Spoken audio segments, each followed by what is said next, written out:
Hello दोस्तों, मैं अनमोल रतन Srivastava new Indian era के इस प्लेटफॉर्म पे आप सभी का मोस्ट वेलकम करता हूँ। दोस्तों, प्रीवियस जो वीडियो में हम लोगों ने एमसीक्यू को सॉल्व किया था ना, जहाँ पे इलेक्ट्रिसिटी से रिलेटेड जितने भी पॉसिबल एमसीक्यू बन सकते थे वो मैंने सॉल्व किए थे। कुछ बच्चों का कमेंट आ रहा था, सर क्या मैं इतने एमसीक्यू सॉल्व करके पूरा एग्जाम पास कर सकता हूँ? नहीं बेटा, आप इतने 20 या 25 एमसीक्यू को सॉल्व करके पूरा एग्जाम नहीं क्वालिफाई कर सकते हो। बट आपको ये जो 20 और 25 एमसीक्यू प्रोवाइड किए जा रहे हैं ना, ये हर टाइप के अलग अलग एमसीक्यू हैं। आपको कभी भी 2 एमसीक्यू एक जैसे नहीं दिखेंगे। तो ये इतने पॉसिबिलिटी बन सकते हैं इस टाइप के क्वेश्चन पूछे जाने की। बल्कि ये नहीं है कि आपको 20 या 25 क्वेश्चन आप तैयार कर लो, आप पूरा एग्जाम क्वालिफाई कर लो, ऐसा नहीं होता बच्चे। ये आपको एक मॉडल प्रोवाइड किया जाता है कि इतने टाइप से क्वेश्चन बन सकते हैं इस चैप्टर से। 20 या 25 टाइप के आपके क्वेश्चन बन सकते थे। जितनी पॉसिबिलिटी मुझे दिखी, कितने बनने के चांस थे, इन्हीं को आपसे थोड़ा बहुत इधर उधर करके और चीज़ें पूछ ली जाएंगी। तो वो चीज़ें आपको जब आप इस 20 या 25 को आप सॉल्व करोगे और इसको सॉल्व करने के बाद फिर आप प्रैक्टिस सेट को सॉल्व करोगे, तो आपको कोई भी क्वेश्चन ऐसा नहीं लगेगा कि आप इस 20 या 25 के आउटर जा करके कोई क्वेश्चन सॉल्व कर रहे हो। आपके स्टैंडर्ड पे अगर हम बात करें तो इस 20-25 बहुत टाइप के हो गए। तो आपको ऐसा हम नहीं बोलेंगे कि यहाँ इस 25 क्वेश्चन से ही पूछा जाना है। इस 25 टाइप का जो मॉडल है ना, इस मॉडल से ही पूछा जाना, ये गारंटी है। ये गारंटी नहीं है कि 25 या 20 क्वेश्चन जो पढ़ा दिया मैंने यही पूछा जाएगा। इस मॉडल से पूछा जाएगा। आपके डिजिट चेंज होंगे, थोड़ा बहुत इधर उधर होगा टाइप में, अगर चेंजिंग करना हुआ तो। बाकी अगर आप इसकी प्रैक्टिस कर चुके हो, 100% आपको चीज़ें आसान लगेंगी और ये आप प्रैक्टिस सेट सॉल्व करके चेक कर सकते हो। ठीक है, तो आप ये चीज़ मन से बिल्कुल निकाल दीजिएगा कि ये 20 ही क्वेश्चन आपको सॉल्व करने हैं। क्योंकि लाइफ में बेटा अगर सक्सेस होना है ना, सक्सेस होने के लिए बहुत मेहनत करना पड़ता है। लोग रात रात भर जगते हैं, पढ़ाई करते हैं। तो अगर उनको 20 क्वेश्चन ऐसे प्रोवाइड कर दिया जाए तो फिर उनके लिए रात भर जगने की कोई मतलब नहीं बनती ना। वो 20 क्वेश्चन सॉल्व करें और आराम से सो जाएं घर पे। बट ऐसा नहीं होता है। आप ये 20 मॉडल है हमारे पास कि कितने टाइप से क्वेश्चन बनाए जा सकते हैं, क्वेश्चन का फॉर्मेट क्या हो सकता है। इतने फॉर्मेट आपके पास दिए गए हैं। जितने आपको प्रीवियस एमसीक्यू जो आपको करवाया गया है ना, उतने टाइप से क्वेश्चन बन सकते हैं। तो आप ज़्यादा से ज़्यादा इससे प्रैक्टिस कीजिएगा।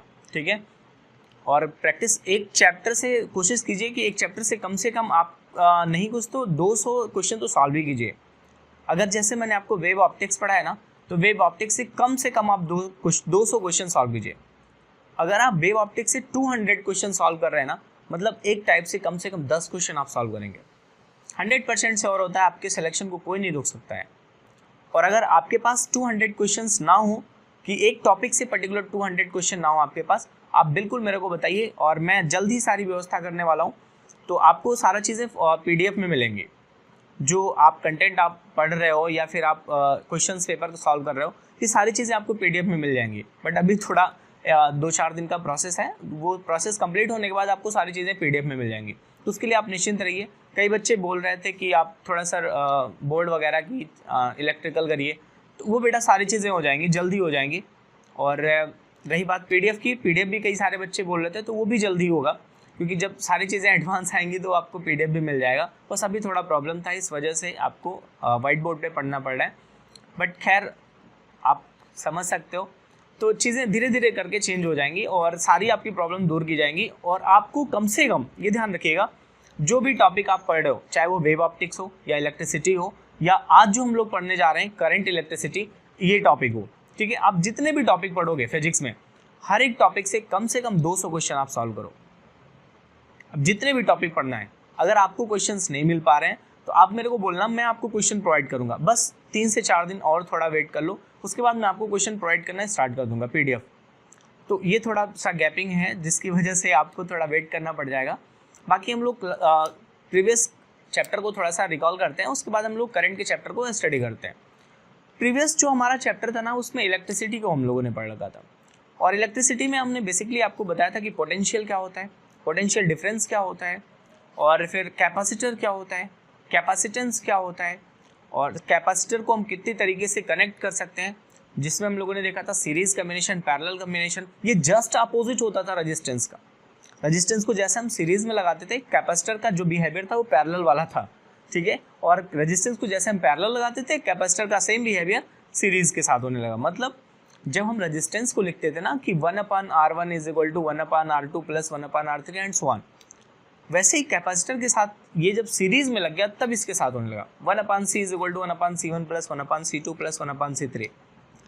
और रेजिस्टेंस में हम सीरीज में जब रेजिस्टेंस को ऐड करते थे तो हम लिखते थे R is equal to R1 plus R2 plus R3। Capacitor के साथ क्या हुआ, जब हम पैरेलल में कैपेसिटर को ऐड करने लगे तो हमने देखा C is equal to C1 plus C2 plus C3 and so on बनता चला गया। ये सारी चीज़ें कैपेसिटर और रेजिस्टेंस के साथ जस्ट उल्टा काम हो रहा था। देख, एक तरफ जो रेजिस्टेंस था ना वो करंट के फ्लो को क्या कर रहा था, रोक रहा था। करंट, एक मिनट बच्चे। तो बच्चों, जैसा कि हम लोगों ने देखा कि सारे लोग अपनी अपनी ड्यूटी पूरी कर रहे हैं, है ना। कुछ लोग अपनी ड्यूटी कर रहे हैं, कुछ अपनी ड्यूटी कर रहे हैं, हम लोग भी अपनी ड्यूटी कर रहे हैं। तो कहाँ थे हम लोग यहाँ थे कि कैपेसिटर को मैं कितनी तरीके से कनेक्ट कर सकता हूँ। और हमने देखा क्या ना कि कैपेसिटर को हम दो तरीके से कनेक्ट कर सकते हैं, एक सीरीज कम्बिनेशन और दूसरा पैरेलल कम्बिनेशन। या तो हम कैपेसिटर को सीरीज में कनेक्ट कर दें सारे के सारे कैपेसिटर को, या तो सारे के सारे कैपेसिटर को हम पैरेलल में कनेक्ट कर दें। सीरीज में जब हम कनेक्ट करते थे तो हमारा जो नेट कैपेसिटेंस होता था वो इंक्रीज कर जाता था, लेकिन पैरेलल कम्बिनेशन में हमारा नेट कैपेसिटेंस डिक्रीज हो जाता था, कम होता था। ठीक है, पैरेलल कम्बिनेशन में अगर हम कैपेसिटर को जोड़ रहे हैं तो हमारा नेट कैपेसिटेंस जो आएगा वो कम आएगा, लेकिन सीरीज कम्बिनेशन में अगर हम कैपेसिटर को ऐड कर रहे हैं तो वो कैपेसिटेंस नेट हमारा जो आएगा ना वो कहीं ना कहीं बहुत ज़्यादा आएगा। ठीक है, तो और हमने ये भी पता है कि सीरीज कम्बिनेशन में हमारा करंट सेम होता है, जबकि पैरेलल कम्बिनेशन में वोल्टेज सेम होता है। ठीक है, और इस बिहार पे हमने प्रूफ भी किया था कैपेसिटेंस और ये सारी चीज़ें। तो ये आपको डिटेल जो पढ़ना है वो आपको क्लासरूम के लेक्चर में पढ़ना है, बट यहाँ पे हमें सिर्फ इतना फोकस करना है कि आपके एग्जाम में क्या क्या चीज़ें पूछी जाएंगी। ठीक है, तो और हमने ये भी देखा था कि कैपेसिटर में हम कितनी एनर्जी स्टोर कर सकते हैं, कैपेसिटर में हम कितनी एनर्जी स्टोर कर सकते हैं। साथ ही साथ हमने ये देखा था कि जो कैपेसिटेंस होता है ना वो ना तो V पे डिपेंड कर रहा है ना ही Q पे डिपेंड कर रहा है। तो डिपेंड किस पे कर रहा है, डायमेंशन पे डिपेंड कर रहा है। ठीक है, डायमेंशन बोले तो प्लेट के एरिया और दोनों प्लेटों के बीच के डिस्टेंस पे डिपेंड कर रहा है। और यहाँ से हमने ये भी देखा था कि अगर मैं डायमेंशन को चेंज नहीं कर रहा हूँ तो क्या मैं प्लेटों के बीच का जो मटेरियल है ना उस मटेरियल को चेंज करके क्या मैं उसकी कैपेसिटी को इंक्रीज या डिक्रीज कर सकता हूँ। तो वहाँ से हमने ये देखा था कि एक डाइलेक्ट्रिक ऐसा सब्सटेंस होगा जिसको हम उन दोनों प्लेटों के बीच में फिलअप करके और कैपेसिटेंस को इंक्रीज या डिक्रीज कर सकते थे। मतलब टोटली डिपेंड किस पे हो गया, डाइलेक्ट्रिक मटेरियल पे। डाइलेक्ट्रिक मटेरियल क्या था, इसको भी हम लोगों ने स्टडी किया था प्रीवियस क्लास में कि डाइलेक्ट्रिक मटेरियल बाहर तो लाइक इंसुलेटर होता है, बट इनसाइड डाइलेक्ट्रिक फील्ड ना it's behave like a conductor. ये घड़ी घड़ी रंग बदलता है भाई, डाइलेक्ट्रिक जो होता है ना ये रंग बदलता है गिरगिट की तरह। बाहर रखोगे ना तो इंसुलेटर की तरह बिहेव करेगा, लेकिन जैसे आप इलेक्ट्रिक फील्ड के अंदर लेकर के जाओगे इसका तुरंत बिहेवियर चेंज हो जाएगा और इंसुलेटर से क्या हो जाएगा, तुरंत कंडक्टर हो जाएगा। ठीक है, डाइलेक्ट्रिक को भी हम लोगों ने स्टडी किया था। और फिर थोड़ा सा मैं आपको 1D ग्राफ जनरेटर के बारे में बताना भूल गया था। तो 1D ग्राफ जनरेटर आप समझ लो, सिर्फ इतना समझना है आपको कि 1D ग्राफ जनरेटर में एक्चुअली होता क्या है और ये काम क्या करता है। तो 1D ग्राफ जनरेटर जो होता है ना ये चार्ज को एक्सिलरेट करता है। 1D ग्राफ जनरेटर क्या करता है, चार्ज को एक्सिलरेट करता है और चार्ज को एक्सिलरेट करके और हाई चार्ज जनरेट करता है और एक्सिलरेट करके क्या करता है, चार्ज को स्फीयर के सरफेस पे भेजता रहता है। सारे के सारे चार्ज को एक्सिलरेट करता है और एक्सिलरेट करने के बाद क्या करता है, उनको सरफेस पे इकट्ठा कलेक्ट करता जाता है, जिससे एक हैवी पोटेंशियल डिफरेंस क्रिएट करता है। क्योंकि आप खुद ही सोचिएगा, अगर थोड़ी देर के लिए समझ लो कि एक पार्क है कोई, ठीक है, एक पार्क है अपने पास और उस पार्क में बहुत सारे कपल बैठे हैं, एक पार्क में बहुत सारे कपल बैठे हैं। अब ऐसे में जो बजरंग दल वाले होते हैं ना, बजरंग दल वाले वो सिंगल बेचारे ऐसे घूम रहे होते हैं और अपने लिए वैलेंटाइन डे आया हुआ है। ठीक है, वैलेंटाइन डे पे बहुत सारे कपल पार्क में गए हुए हैं, अपना एंजॉय कर रहे हैं। ऐसे में बजरंग दल वाले भी इधर उधर घूमते रहते हैं। उनका भी कहीं ना कहीं मन होता है ना कि मैं भी एक कपल बना करके और मैं भी आराम से न्यूट्रल, इन द सेंस हर एक बॉडी, इस यूनिवर्स का हर एक बॉडी क्या चाहती है, स्टेबिलिटी चाहती है। तो ये भी बाहर अगर खड़े होते बजरंग दल वाले तो ये भी स्टेबिलिटी चाहने के लिए क्या चाहते हैं, यार मैं जा रहा हूँ और पार्क के अंदर मैं भी कहीं इधर उधर देख के और मैं भी क्या हो जाता हूँ, कपलिंग हो जाता हूँ। एक बंदा गया तो उसने सारा पार्क छान मारा लेकिन उसको कहीं भी कोई सिंगल नहीं दिखी। ऐसे में वो क्या करेगा, ऐसे में उसके पास एक ऑप्शन होता है कि वो किसी एक कपल से एक को अलग कर दे, किसी एक कपल से एक को अलग कर दे और दूसरे के साथ खुद सेटल हो जाए। अब आप देखना बच्चे, एक बजरंग दल वाला बाहर से एंट्री करता है अंदर, और एंट्री करने के बाद एक को हटाता है, शिफ्ट करता है, और दूसरे के साथ खुद न्यूट्रल होता है। न्यूट्रल इन द सेंस कि दूसरे के साथ स्टेबिलिटी गेन करता है। अब जिसको वो हटाएगा ना वो तो बहुत भयानक गुस्से में होगा, और गुस्से में आकर के कहाँ जाएगा, पार्क के गेट के बाहर, पार्क के गेट के बाहर जा करके और क्या करेगा, धरना देगा। क्यों? क्योंकि वो अच्छा खासा स्टेबिलिटी गेन कर रहा था, स्टेबल था ना, लेकिन अब उसकी स्टेबिलिटी कहाँ गई, खत्म हो गई। और उसकी स्टेबिलिटी कहाँ गई, खत्म हो गई जब तो वो गेट के बाहर जाकर के धरना देना स्टार्ट करेगा, और उसके पास काफी एनर्जी होगी क्योंकि उसकी स्टेबिलिटी क्या गई, छूट गई ना। अब दूसरा बजरंग दल वाला काफी टाइम तक वेट करेगा कि यार वो बंदा गया अंदर और लग रहा है सेटल हो गया, आया नहीं अभी तक। दूसरे को भी खलबली हुई और उसने भी सोचा कि मैं भी जा रहा हूँ अंदर और मैं भी स्टेबिलिटी गेन करता हूँ। दूसरा बजरंग दल वाला गया, उसको भी कहीं जगह नहीं मिली, उसने भी क्या किया, एक को रिमूव किया, और रिमूव करने के बाद खुद स्टेबल हो गया। और जिसको रिमूव किया वो तो भड़क गया ना, भड़का हुआ आशिक होता है, तो वो भड़क गया, और भड़कने के बाद फिर वो कहाँ आएगा, गेट पे, क्योंकि बजरंग दल वालों का कुछ नहीं कर सकते, ठीक है। तो वो गेट पे आएगा, और गेट पे आने के बाद क्या करेगा, भड़का हुआ रहेगा, काफ़ी एनर्जेटिक रहेगा, तो वो धरना देना स्टार्ट करेगा उसी के साथ। जो एक बंदा पहले से बैठ करके धरना दे रहा था उसी के साथ वो भी धरना देना स्टार्ट करेगा। ऐसे करके धीरे धीरे जितने बजरंग दल वाले बाहर थे ना वो अंदर जाएंगे, और एक एक को वहाँ से बाहर निकालते रहेंगे, और वो भड़के हुए रहेंगे, उनके पास काफ़ी एनर्जी होगी जो बाहर आकर के धरना देते जाएंगे। एक सिचुएशन ऐसा आएगा जब बाहर से सारे बजरंग दल अंदर हो जाएंगे, और अंदर के जितने भी आशिक थे ना वो बाहर आ जाएंगे, और गेट पे अच्छा खासा पोटेंशियल जनरेट हो जाएगा, क्योंकि यहाँ बाहर का जो पोटेंशियल था ना ये अंदर जा चुका है, और अंदर जाकर के न्यूट्रल हो गया है। तो अंदर का पोटेंशियल क्या हो गया, कम हो गया, अंदर वालों के पास एनर्जी कम हो गई क्योंकि वो स्टेबिलिटी गेन कर चुके हैं। लेकिन बाहर का पोटेंशियल क्या हो गया, बहुत हाई हो गया, क्योंकि सारे के सारे बढ़ गए हुए ना बाहर ही आके बैठ गए। अब बाहर का जब पोटेंशियल हाई हो गया और अंदर का पोटेंशियल कम हो गया, तो एनर्जी का फ्लो जो होगा वो बाहर से अंदर की तरफ सीधा होगा। वान डी ग्राफ जनरेटर जो वर्क कर रहा है वो कुछ इसी बिहेव पे वर्क कर रहा है, इसी तरीके से वर्क कर रहा है। यहां से चार्ज लगातार छोड़े जा रहे हैं, लगातार जा रहे हैं। एक ब्रश लगा होता है, कॉम लगा होता है, उस कॉम पे क्या होता है कि चार्ज वहां से सारे के जो पॉइंटर होता है ना कॉम पे, वहां पे सारे के सारे चार्ज कलेक्ट हो जाते हैं और वहां से स्प्रे किए जाते हैं। पट्टे पे जब स्प्रे किए जाते हैं तो स्प्रे क्या करता है, वो पट्टा उस पर रोटेट करता रहता है, और रोटेट करने के बाद चार्ज को एक्सीलरेट करता है। अगला कॉम लगा होता है, ब्रश लगा होता है, वो ब्रश क्या करता है, उस चार्ज को खींच लेता है अपनी तरफ, जो पट्टे पे एक्सीलरेट करता है, और उसको कहाँ ट्रांसफर कर देता है, सरफेस पे। जो हमारे पास स्फेयर होता है उस स्फेयर के सरफेस पे ट्रांसफर कर देता है। मतलब जो अंदर वाला है ना उसको कहाँ कर दिया, बाहर कर दिया, और अंदर क्या हो गए, न्यूट्रल होते चले गए। तो अंदर का पोटेंशियल क्या हो जाता है, कम हो जाता है, जबकि सरफेस का पोटेंशियल हाई हो जाता है। उस स्फेयर के अंदर का पोटेंशियल क्या हो जाता है, कम हो जाता है, और सरफेस का पोटेंशियल बहुत हाई हो जाता है। लगभग कितना, 10⁶ वोल्ट, बोले तो 10 लाख वोल्ट हो जाता है। अब 10 लाख वोल्ट अगर कहीं पे एनर्जी आप छोड़ दो ना, क्या होगा इंसान का भगवान जाने। आपके घर में जो सप्लाई होती है 220 वोल्ट की होती है, और किसी को करंट लगता है तो आप देखते हो क्या होता है। साथ ही साथ जो 11,000, 12,000 या 22,000 जो आपकी ट्रेन चलती है, जिसपे आपका ट्रेन चलता है, 22,000 वोल्ट होता है, और आपको किसी ने आपको 10 लाख का वोल्ट का करंट का झटका लगा दिया तो फिर क्या होगा, है ना। तो इतना वोल्टेज जनरेट करता है वान डी ग्राफ जनरेटर जो होता है, ये 10⁶ वोल्टेज लगभग जनरेट करता है। और इतना हैवी वोल्टेज की जरूरत क्यों पड़ी मुझे। अच्छा सोचो आप, अगर इतना हैवी वोल्टेज आपको दे दिया जाए 10⁶ वोल्ट, तो आप क्या करोगे उस वोल्ट का। आई थिंक आप 10⁶ वोल्ट को घर लेके जाओगे और उससे छोटा सा LED बल्ब जलाओगे, है ना। नहीं, ऐसा कभी नहीं करोगे आप, ठीक है। आप उस 10⁶ वोल्ट का जो जरूरत होता है ना, वो होता है कि किसी भी न्यूक्लियस को ब्रेक करना।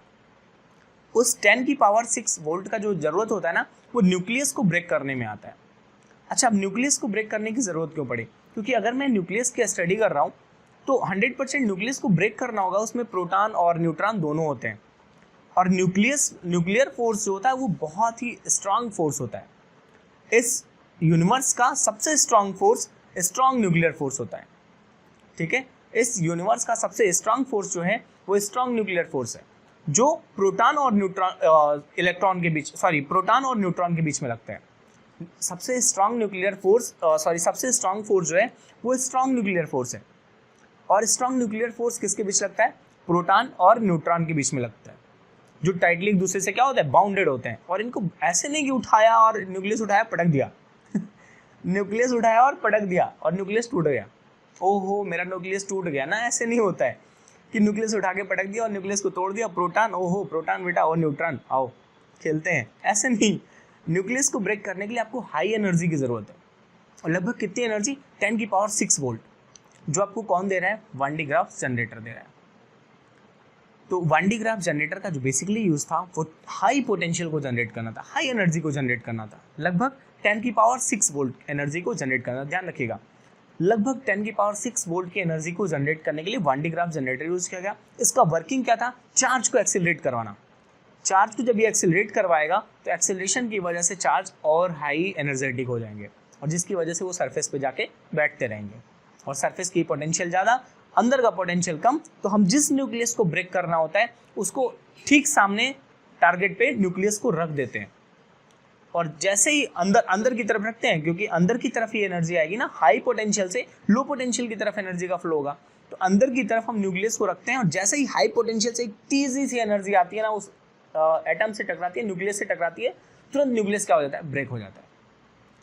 तो ये हाई एनर्जी का यूज़ कहाँ होता है? न्यूक्लियस को ब्रेक करने में होता है, या कोई भी हैवी पार्टिकल है उसको ब्रेक करने में यूज़ किया जाता है। आई थिंक आपको वान डी ग्राफ जनरेटर समझ में आया होगा। अब आगे बढ़ते हैं हम लोग, बेसिकली करंट इलेक्ट्रिसिटी की बात करते हैं। तो प्रीवियस चैप्टर को आई थिंक आपने रिकॉल कर लिया होगा, अगर नहीं देखा होगा तो एक बार ज़रूर देख लीजिएगा, क्योंकि आप कंपटीशन की तैयारी कर रहे हो बेटा, तो आपको थोड़ा सा मेहनत करना पड़ेगा, ठीक है। और चीज़ों को आप ऐसे समझो ना कि आपकी डेली लाइफ में उसका यूज कहाँ है। नथिंग मैटर कि आप बुक का नॉलेज पूरी की पूरी ले लो और कोई मतलब नहीं बनता उसका। आप डेली लाइफ में देखो कि आपका यूज़ कहाँ है उस जो नॉलेज को आप ले रहे हो। बेसिकली फिजिक्स को मैं बोलूँगा और मैथमेटिक्स को, ठीक है। फिजिक्स और मैथमेटिक्स आप ये सोच करके पढ़ाई करो कि इसका मैं डेली लाइफ में कहाँ यूज़ करूँगा, ठीक है। अब जैसे करंट है तो करंट तो हमारे घर में आ ही रहा है सप्लाई, तो यहाँ तो यूज़ होना ही होना है, हर हाल में होना है। तो बट आप जो भी टॉपिक पढ़ो उसका ये देखो कि अपने डेली लाइफ में यूज़ कहाँ है। अब हम लोग बात करते हैं करंट इलेक्ट्रिसिटी में। करंट इलेक्ट्रिसिटी में बेसिकली हम जो स्टार्ट करेंगे वो किरचॉफ्स लॉ से स्टार्ट करेंगे। किससे? Kirchhoff's law. ध्यान से देखिएगा, Kirchhoff's law, Kirchhoff's law. Kirchhoff's law की जो बात की गई ना, ये किसी भी एक सर्किट में जो करंट फ्लो होता है और पोटेंशियल होता है ना, इसको लेकर के बात किया गया। किरचॉफ्स ने जो अपना लॉ दिया, ये किसी भी सर्किट में करंट और वोल्टेज इसको रिलेट करके या इन दोनों से रिलेटेड अपना लॉ दिया। एक करंट के लिए था और एक वोल्टेज के लिए था। तो किरचॉफ के टोटल कितने लॉ थे? 2 लॉ थे। किरचॉफ के कितने लॉ थे? 2 थे। किरचॉफ के 2 लॉ। पहला था जिसको आप बोलते हो करंट लॉ, ठीक है। पहला करंट लॉ और दूसरा वोल्टेज लॉ, ठीक है। पहला आपका है करंट लॉ, करंट लॉ, और दूसरा है आपके पास क्या? वोल्टेज लॉ, ठीक है।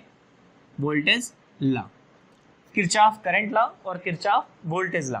इसको अगर शॉर्ट फॉर्म में हम देखें तो इसको बोलते हैं केसीएल, केसीएल, और इसको शॉर्ट में बोलेंगे केवीएल, ठीक है।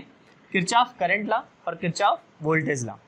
अब ध्यान से सुनना बच्चे, किरचॉफ करंट लॉ जो होता है वो कंजर्वेशन ऑफ चार्ज को एक्सप्लेन करता है। किसको एक्सप्लेन करता है? कंजर्वेशन ऑफ चार्ज को एक्सप्लेन करता है। जो केसीएल होता है ना, ये किसको एक्सप्लेन करता है? कंजर्वेशन ऑफ चार्ज को एक्सप्लेन करता है, ठीक है। और ये केवीएल जो होता है ना, ये कंजर्वेशन ऑफ एनर्जी को एक्सप्लेन करता है, ठीक है। कंजर्वेशन ऑफ एनर्जी, ये आपको प्रिपेयर होना चाहिए कि केवीएल जो है, केवीएल किरचॉफ वोल्टेज लॉ, ये किस चीज को एक्सप्लेन कर रहा है, किस क्वांटिटी को एक्सप्लेन कर रहा है? तो ये कंजर्वेशन ऑफ एनर्जी को एक्सप्लेन कर रहा है। केसीएल की बात करें तो केसीएल जो होता है ये कंजर्वेशन ऑफ चार्ज को एक्सप्लेन कर रहा है, डन है। तो आई थिंक आपको ये चीजें तो समझ में आ गई होगी। केसीएल जो है ये कंजर्वेशन ऑफ चार्ज को, केवीएल जो है कंजर्वेशन ऑफ एनर्जी को एक्सप्लेन कर रहा है। अब देखिएगा अपने पास 2 वर्ड आते हैं, ठीक है। एक तो अपने पास आता है क्या? जंक्शन, जंक्शन और एक आता है क्लोज लूप। ठीक है, ये दो वर्ड आते हैं, एक जंक्शन और एक क्लोज लूप। देखिए जंक्शन क्या होता है, जंक्शन एक ऐसा पॉइंट होता है जहां पे more than two wire connect होते हैं। क्योंकि हम करंट को पढ़ रहे हैं तो करंट वायर के अलावा तो किसी और के एग्जांपल चलो दे करके देखते हैं। जंक्शन जैसे आप किसी स्टेशन का नाम सुनते हो, स्टेशन पे बहुत सारी पटरियां आकर के इकट्ठा मिलती हैं। ठीक है कई सारी ट्रेनें इधर उधर से आती हैं और वो जंक्शन पे क्या होती हैं, एक साथ मिलती हैं, स्टेशन पे एक साथ मिलती है ना। जैसे कोई जंक्शन हो गया, गोरखपुर जंक्शन है या फिर आप मुंबई जंक्शन ले लो, कोई भी जंक्शन है, वो जंक्शन पे क्या होता है, कई सारी ट्रेनें इधर उधर से आती हैं और उस जंक्शन पे इकट्ठा मिलती हैं। ऐसे ही ये करंट में भी क्या होता है, जंक्शन होता है जहाँ पे बहुत सारे वायर एक साथ मिलते हैं, एक साथ कनेक्ट होते हैं। अगर मान लिया ये 3 वायर है अपने पास, ठीक है, अपने पास ये 3 वायर है, ये 3 वायर आप देख रहे हो ना, किसी एक पॉइंट, इस पॉइंट पे क्या करते हैं, मीट हो रहे हैं, एक साथ एक दूसरे से क्या हो रहे हैं, कनेक्ट हो रहे हैं। तो ये पॉइंट अपने लिए क्या हो जाएगा, जंक्शन हो जाएगा, जहाँ पे मोर देन 2 वायर आपस में कनेक्ट हो। जहाँ पे मोर देन 2 वायर आपस में कनेक्ट होते हैं उसको क्या बोलते हैं, जंक्शन बोलते हैं। ठीक है, तो और बात करते हैं क्लोज लूप की। तो एक ऐसा लूप बोले तो एक ऐसा फॉर्मेट जो कैसे हो, क्लोज हो, एक ऐसा सर्किट जो कैसा हो, क्लोज हो, उसको हम क्या बोलेंगे, क्लोज लूप बोलेंगे। एक ऐसा सर्किट जो पूरी तरीके से क्या हो, क्लोज हो, उसको क्या बोलेंगे, हम क्लोज लूप बोलेंगे। तो अब देखिएगा, समझिएगा कि केसीएल क्या है, केवीएल क्या है।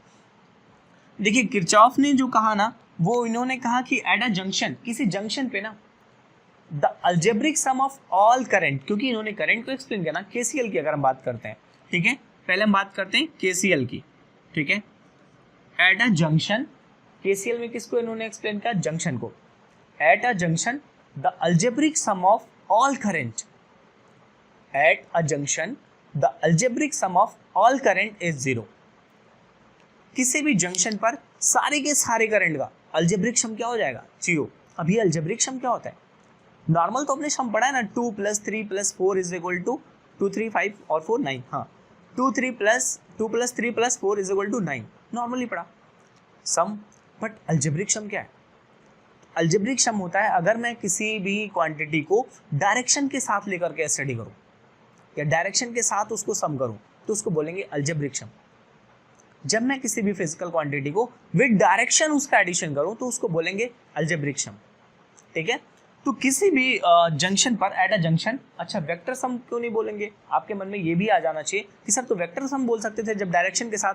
बेटा करंट के साथ ऐसी घटना होती है कि इसके पास डायरेक्शन तो है but this is not a vector quantity, क्योंकि ये वेक्टर एडिशन लॉ को होल्ड फॉलो नहीं करता है, इसलिए इसको हम वेक्टर सम नहीं बोलेंगे। ठीक है, इसलिए इसके लिए क्या यूज करेंगे, algebraic sum. At a junction the algebraic sum of all current is 0।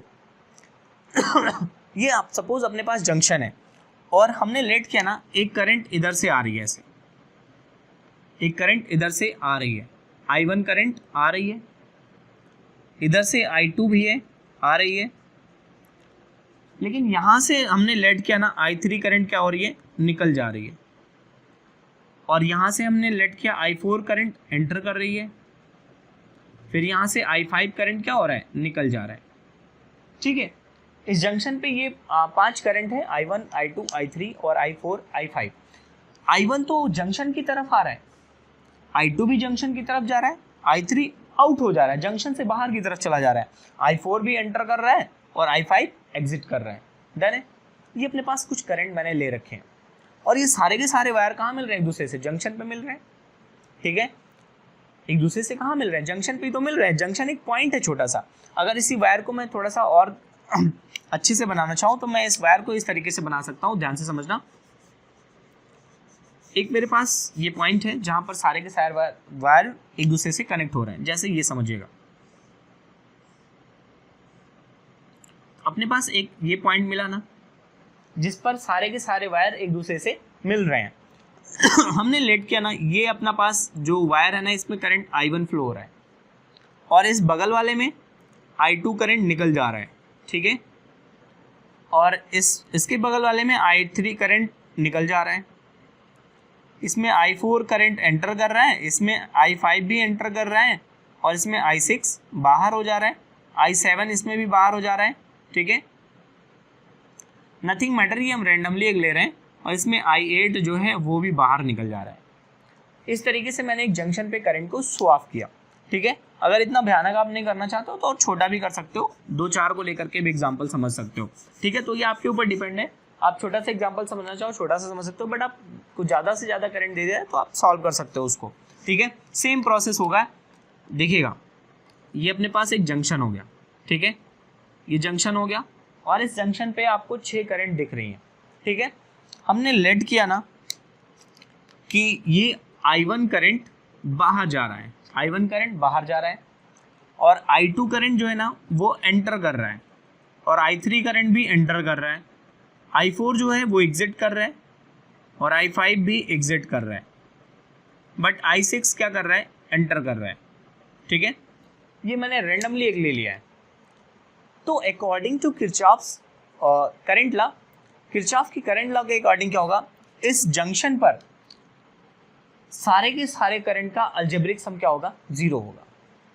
Algebraic सम का मतलब डायरेक्शन के साथ। अब डायरेक्शन मुझे कैसे लेना है इसको ध्यान से समझिएगा, क्योंकि डिफरेंट जो राइटर हैं वो अपने बुक में अलग अलग डायरेक्शन को एक्सप्लेन करते हैं, बट मेरा जो सिंपल सा फंडा है वो इतना जानते हैं, अगर आप मेरे साथ चलोगे मैं आपको पॉजिटिव रखूँगा, आप मेरे साथ चलोगे या मेरे तरफ आओगे तो मैं आपको पॉजिटिव रखूँगा, आप मेरे साथ नहीं चलोगे, आप मेरे अगेंस्ट जाओगे या आप मेरे से दूर जाओगे तो मैं आपको नेगेटिव रखूँगा।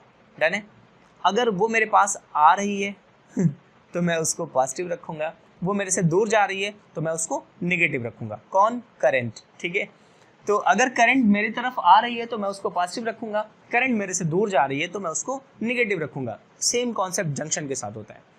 अगर करंट जंक्शन की तरफ आ रही है तो करंट को पॉजिटिव लेंगे, लेकिन अगर करंट जंक्शन से दूर जा रही है तो करंट को नेगेटिव रखेंगे, ठीक है। तो बात करते हैं यहाँ पे, आप देखो ध्यान से, सारे के सारे करंट को आप डायरेक्शन के साथ समझना। I1 जो है ना वो जंक्शन से दूर जा रही है तो I1 को क्या लेंगे, माइनस I1 प्लस I2 की बात करें तो I2 जंक्शन की तरफ आ रहा है तो इसको हम किस साइन के साथ लेंगे, प्लस साइन के साथ। और I3 भी जंक्शन की तरफ आ रहा है तो इसको भी पॉजिटिव साइन के साथ। और I4 जंक्शन से दूर जा रहा है ना तो इसको नेगेटिव साइन के साथ लेंगे। I4 जंक्शन से दूर जा रहा है और दूर जाने वाले को नेगेटिव साइन के साथ। I5 भी दूर जा रहा है तो इसको भी नेगेटिव के साइन। I6 जंक्शन की तरफ आ रहा है तो इसको पॉजिटिव रखेंगे और ये सारा का सारा करंट क्या हो गया, 0 हो गया। यही आपका है KCL, ठीक है। अगर आप मेरी तरफ आओगे तो मैं आपको पॉजिटिव रखूंगा, अगर आप मेरे से दूर जाओगे तो मैं आपको निगेटिव रखूंगा, ठीक है। ये है क्या, KCL है। डन है। तो अब बात करते हैं हम KCL। आई थिंक आपको समझ में आओगा ना। KCL जो एक्सप्लेन करता है ये कंजर्वेशन ऑफ चार्ज को एक्सप्लेन करता है, ठीक है। KCL कंजर्वेशन ऑफ चार्ज को एक्सप्लेन, अच्छा ये MCQ में पूछा जाता है KCL किस चीज़ को एक्सप्लेन कर रहा है, तो कंजर्वेशन ऑफ चार्ज को एक्सप्लेन कर रहा है। और इसके अकॉर्डिंग किसी भी जंक्शन पर, जंक्शन की बात किस में की गई, KCL में की गई। At a junction the algebraic sum of all current is 0। आने वाली करंट पॉजिटिव, जाने वाली करंट नेगेटिव। डन है। तो ये अपने पास रहा, algebraic sum of all current is 0। अब सेकेंड लॉ की बात करें, सेकेंड लॉ जो है वो KBL है। KBL क्या होता है, किरचॉफ वोल्टेज लॉ, जो कंजर्वेशन ऑफ एनर्जी को एक्सप्लेन कर रहा है। और इसमें है कि अपने पास एक क्लोज लूप है, मतलब एक ऐसा सर्किट जो कैसा हो, क्लोज हो। सर्किट अगर क्लोज है तो उसी को हम बोलेंगे क्लोज लूप, ठीक है। तो अब बात करते हैं हम KVL की। KVL बेसिकली किसको एक्सप्लेन कर रहा है, कंजर्वेशन ऑफ एनर्जी को। और आपको कंजर्वेशन ऑफ एनर्जी बहुत अच्छे से पता है क्योंकि आप 6th 7th 8th में पढ़ के आओ, energy neither can be destroy nor created, it only transfer from one form to another form. Energy को ना तो आप डिस्ट्रॉय कर सकते हो ना ही जनरेट कर सकते हो, सिर्फ आपकी वो एक फॉर्म से दूसरे फॉर्म में कन्वर्ट कर सकते हो। तो एनर्जी यहाँ भी डिस्ट्रॉय नहीं होगी। जितना पोटेंशियल आप दोगे ना, मैंने पोटेंशियल आपको प्रीवियस क्लास में बहुत अच्छे समझाया था, मैंने अमरीशपुरी वगैरह का एग्जांपल दिया था, तो आप ध्यान से समझना। क्या पोटेंशियल की बात कर रहे हैं। Potential is a type of energy जो क्या करते हैं, किसी इलेक्ट्रॉन को देते हैं और इलेक्ट्रॉन जाकर के किससे मिलता है, प्रोटॉन से मिलता है। जब पोटेंशियल एनर्जी आप इलेक्ट्रॉन को दोगे और इलेक्ट्रॉन जाकर के प्रोटॉन से मिलता है तो उसके जस्ट अपोजिट क्या होता है, करंट फ्लो होती है सर्किट में। तो ध्यान से सुनना बच्चे, अगर मैं किसी एक क्लोज लूप की बात करूं तो जो एनर्जी आप यहाँ से सप्लाई करोगे ना, वही एनर्जी पूरी की पूरी सर्किट में क्या करेगी, रन करेगी, है ना। तो बात करते हैं कंजर्वेशन ऑफ पोटेंशियल की या कंजर्वेशन ऑफ एनर्जी की। ठीक है, अपने पास एक क्लोज लूप है, ध्यान से सुनना। क्लोज लूप कैसा कि लूप है, ये अपने पास एक सर्किट मैंने लिया है जिसमें यहाँ पे एक रेजिस्टेंस लगा हुआ है, ठीक है, और इस रेजिस्टेंस के आगे मैंने एक बैटरी लगा दी है रेंडमली प्लस माइनस, ठीक है, और यहाँ पे भी मैंने एक बैटरी लगा दी है माइनस प्लस, ठीक है, और आगे भी मैंने एक रेजिस्टेंस ले रखा है, यहाँ पे फिर मैंने एक बैटरी लगाया प्लस माइनस, फिर आगे भी मैंने एक बैटरी लगाया माइनस प्लस, ठीक है। ये सिर्फ आपके समझने के लिए, ठीक है, और यहाँ पे मैंने एक और रेजिस्टेंस लगा दिया, ठीक है। ये सर्किट डायग्राम सिर्फ और सिर्फ आपको समझने के पर्पज से बनाया जा रहा है, ये ध्यान रखिएगा, वरना इसमें क्यों है क्या है कि आप ये डिफाइन नहीं कर सकते हो कि करंट का डायरेक्शन क्या होगा। जो बैटरी हैवी होगी, अच्छा ऐसे सर्किट अगर आपको कहीं मिल जाए तो आप ये कैसे डिफाइन करोगे कि इसमें करंट का डायरेक्शन क्या होगा। जो बैटरी सबसे हैवी होगी, सबसे पावरफुल होगी, उसी का डायरेक्शन करंट का डायरेक्शन हो जाएगा, क्योंकि बाकी की बैटरी उसके आगे डिम हो जाएंगी, और जब डिम हो जाएंगी तो उसी का करंट क्या हो जाएगा, इफेक्टिव हो जाएगा, और उसी का करंट क्या होगा, इस पूरी की पूरी सर्किट में रन करेगा, जब ऐसा कंडीशन आपको दिखे। बट यहाँ पे हम नहीं ऐसा कुछ सिचुएशन ले रहे हैं, बस समझने की बात कर रहे हैं। मान लिया अपने पास ये जो रेजिस्टेंस है ना, ये R1 रेजिस्टेंस है, और ये जो बैटरी है ये V1 बैटरी है, और ये आपके पास R2 रेजिस्टेंस है, और ये जो बैटरी है V3 है, और ये बैटरी V4 है, ये रेजिस्टेंस R3 है आपके पास, और ये बैटरी V5 है। हाँ, ध्यान से समझना है इसको फिर से। हमने एक सर्किट, नॉर्मल सा सर्किट लिया है, आप इसके करंट के डायरेक्शन पे ना जाएं। इसका करंट का डायरेक्शन कोई फिक्स डायरेक्शन नहीं हो सकता है कि जब तक मुझे ये ना पता चले कौन सी बैटरी पावरफुल है। तो रैंडमली हम बात करते हैं, हमने लेट किया ना कि इस R1 में जो करंट जा रही है वो इस डायरेक्शन में जा रही है, और कौन सी करंट जा रही है, I1 करंट जा रही है। R1 में कौन सी करंट जा रही है, I1 करंट जा रही है, और इस R2 में हमने लेट किया इस डायरेक्शन में करंट जा रही है। R2 में क्या जा रही है, I2 करंट जा रहा है जो इस डायरेक्शन में जा रहा है। फिर हम R3 में बात करते हैं, तो R3 में हमने लेट किया इस डायरेक्शन में करंट आ रहा है I3। ये कोई पर्टिकुलर फिक्स डायरेक्शन नहीं है या सही सर्किट नहीं है, इसका सिर्फ और सिर्फ इतना मोटिव है कि आपको रैंडम कोई सर्किट दे जाए तो आप उसको आइडेंटिफाई कर सको, कैसे आपको सॉल्व करना है क्वेश्चंस। मैं आपसे फिर बोल रहा हूँ, ये करंट की डायरेक्शन सही नहीं है, बट आप कोई भी सर्किट अगर आपको रैंडमली दे जाए तो आप उसको आइडेंटिफाई कर सको। क्वेश्चन को सिर्फ समझने का तरीका है, ठीक है। ये जरूरी नहीं है आपको जो एग्जाम में सर्किट दिया जाए वो सही ही हो, ठीक है। तो आप करंट, जब KVL को आप अप्लाई करो, करंट के डायरेक्शन को आप इग्नोर नहीं करना है, करंट के एक्चुअल जो पोजीशन है ना उसको आपको हटा देना है, सिर्फ जो क्वेश्चन में पूछा जाएगा उस क्वेश्चन को फोकस करना है हमें, ठीक है। तो अब ध्यान से देखना बच्चे, KVL कहता है ना आप अपनी मर्जी से जो मन करे वो करो, KVL के साथ आप जो मन करे वो करो, कोई फिक्स नहीं है, आप अपने मेरे ही अकॉर्डिंग काम करो। KVL आपको फ्री छूट देता है, आपका जो मन करे वो चलो, आपका मन करे तो आप क्लॉकवाइज चलो, आपका मन करे तो एंटी क्लॉकवाइज चलो, और भी कोई ऑप्शन है सीधे जाने का, सीधे नहीं जा सकते वरना बोर्ड के बाहर हो जाएंगे ना। इस बोर्ड पे ही हम या तो क्लॉकवाइज मोशन करें या फिर एंटी क्लॉकवाइज मोशन करें, तो आपकी जो इच्छा करे वो डायरेक्शन आप अपनी तरफ से सेलेक्ट कर सकते हो। हमने थोड़ी देर के लिए सेलेक्ट किया, मान लिया हमने ये एंटी क्लॉकवाइज डायरेक्शन सेलेक्ट किया, ठीक है, हमने क्लॉकवाइज डायरेक्शन सेलेक्ट किया, नथिंग मैटर बच्चे, आप कोई भी डायरेक्शन सेलेक्ट कर सकते हो, आप चाहे क्लॉकवाइज या एंटी क्लॉकवाइज, ये आपकी मूड पे डिपेंड करता है। मेरा करेंटली मूड कर रहा है कि मैं इसको क्लॉकवाइज लूँ तो मैंने क्लॉकवाइज ले लिया। अब KVL ये कहते हैं, अच्छा ये भी मैं आपको बताऊँ, डिफरेंट राइटर इस चीज़ को डिफरेंट वे से लिखते हैं, बट मेरा अपना जो पर्सनल मानना है वो मैंने सिंपल सा फंडा बनाया है, जैसे मैंने आपको KCL में समझाया था। KCL में मैंने आपको बताया था कि अगर आप मेरे साथ चलोगे या मेरे डायरेक्शन में आओगे तो मैं आपको पॉजिटिव रखूँगा, मेरे अगेंस्ट जाओगे या मेरे अपोजिट जाओगे तो मैं आपको क्या रखूँगा, नेगेटिव रखूँगा। सिंपल सा फंडा यहाँ पे भी है। देखिए मेरे साथ में अगर करंट का डायरेक्शन आएगा, ध्यान से सुनना बच्चे क्योंकि गलतियाँ अपने साथ यही होती हैं, मेरे डायरेक्शन में अगर करंट का डायरेक्शन आएगा तो मैं करंट को पॉजिटिव रखूँगा, मेरे डायरेक्शन में अगर करंट का डायरेक्शन आ रहा है तो मैं करंट को पॉजिटिव रखूंगा, लेकिन अगर मेरे अगेंस्ट करंट का डायरेक्शन आ रहा है ना, मेरे अपोजिट करंट का डायरेक्शन आ रहा है, तो मैं उसको नेगेटिव रखूंगा। मेरे डायरेक्शन में अगर करंट का डायरेक्शन आ रहा है तो मैं उसको पॉजिटिव, लेकिन मेरे अपोजिट अगर करंट का डायरेक्शन जा रहा है तो मैं उसको नेगेटिव रखूंगा। मेरे डायरेक्शन में बैटरी का पॉजिटिव आ रहा है तो पॉजिटिव, मेरे डायरेक्शन में बैटरी का नेगेटिव आ रहा है तो उसको नेगेटिव रखेंगे। मतलब मेरे डायरेक्शन में करंट जा रही है तो करंट को पॉजिटिव, मेरे अगेंस्ट करंट अगर जाएगी तो उसको नेगेटिव रखेंगे, और मेरे डायरेक्शन में बैटरी का जो टर्मिनल पड़ेगा उस टर्मिनल के उस डायरेक्शन के साथ हम बैटरी को लेंगे। टर्मिनल का बैटरी का पॉजिटिव आया तो हम बैटरी को पॉजिटिव रखेंगे, बैटरी का नेगेटिव आया तो बैटरी को नेगेटिव रखेंगे, और सारे के सारे पोटेंशियल का सम क्या हो जाएगा, 0 हो जाएगा। बैटरी है तो यहाँ का पोटेंशियल V1, रेजिस्टेंस है तो यहाँ का पोटेंशियल कितना हो जाएगा, V इज इक्वल टू क्या होता है, IR होता है, तो I1 इंटू R1, यहाँ का पोटेंशियल I2 इंटू R2, यहाँ का पोटेंशियल I3 इंटू R3, यहाँ का पोटेंशियल V4, यहाँ का पोटेंशियल V3। सारे के सारे पोटेंशियल का अलजेब्रिक सम क्या हो जाएगा, 0 हो जाएगा, क्योंकि डायरेक्शन को लेकर के हम बात करेंगे। तो अब बात करते हैं यहाँ का अलजेब्रिक सम, तो थोड़ा सा समझिएगा, ध्यान से देखिएगा। यहाँ मैं बीच में स्पेस में इसको लिखता हूँ, ठीक है। अगर हम बात करते हैं B1 के लिए, B1 बैटरी की बात करते हैं, तो मैं इस तरीके से मूव कर रहा हूँ, मैं इस तरीके से मूव कर रहा हूँ, ऐसे आया हूँ, ऐसे मूव कर रहा हूँ। ये सांप नहीं है, बाबा जी का टोल्लू नहीं है, ठीक है।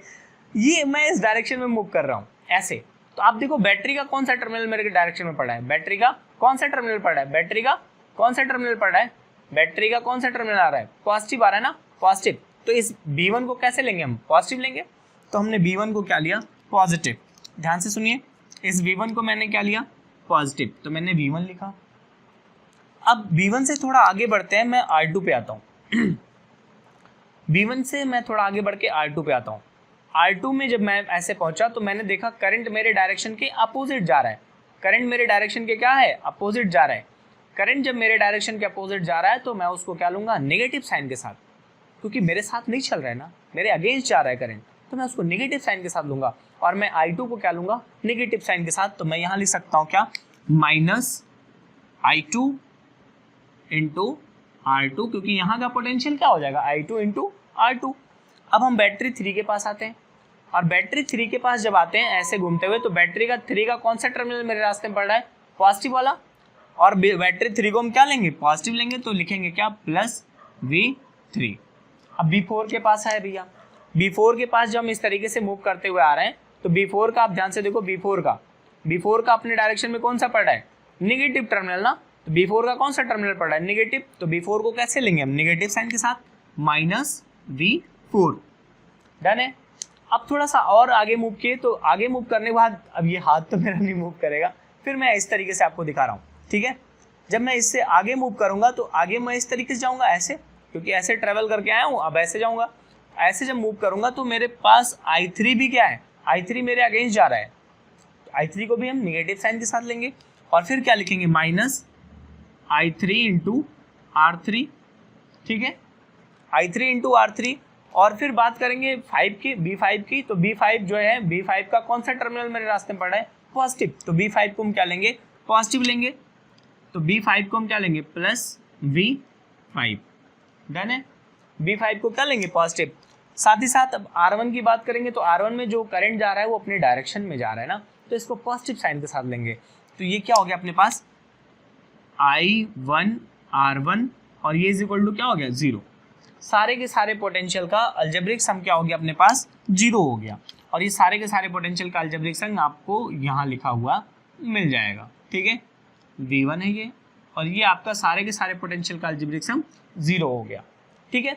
जहाँ पे V1 minus I2 R2 plus V3 minus V4 minus I3 R3 plus V5 plus I1 R1 is equal to 0 हो जाएगा। और यही है आपका KVL है। ये आपके पास क्या है, एक क्लोज सर्किट है ना, क्लोज लूप है, और उस क्लोज लूप में आप अपने मनपसंद से एक डायरेक्शन ले लेना। आपके डायरेक्शन में अगर करंट का डायरेक्शन है तो करंट को आप पॉजिटिव रखना, और अगर आपके अगेंस्ट करंट का डायरेक्शन है तो आप करंट को निगेटिव लेना। आपके डायरेक्शन में अगर बैटरी का पॉजिटिव है तो आप पॉजिटिव रखोगे, बैटरी का निगेटिव है तो आप उसको निगेटिव रखोगे। ध्यान रखिए। KCL जो होता है वो कंजर्वेशन ऑफ चार्ज को एक्सप्लेन कर रहा है, KVL जो है वो कंजर्वेशन ऑफ एनर्जी को एक्सप्लेन कर रहे हैं, ठीक है। जंक्शन की बात किस में की गई है, KCL में की गई है। क्लोज लूप की बात किस में की गई है, KVL में की गई है। डन है। तो ये बेसिक सा रहा आपके पास किरचॉफ्स लॉ। किरचॉफ्स लॉ अपने पास 2 टाइप्स के हैं, तो आप इसका स्नैपशॉट ले लीजिए। इसके बाद हम लोग आगे बढ़ते हैं।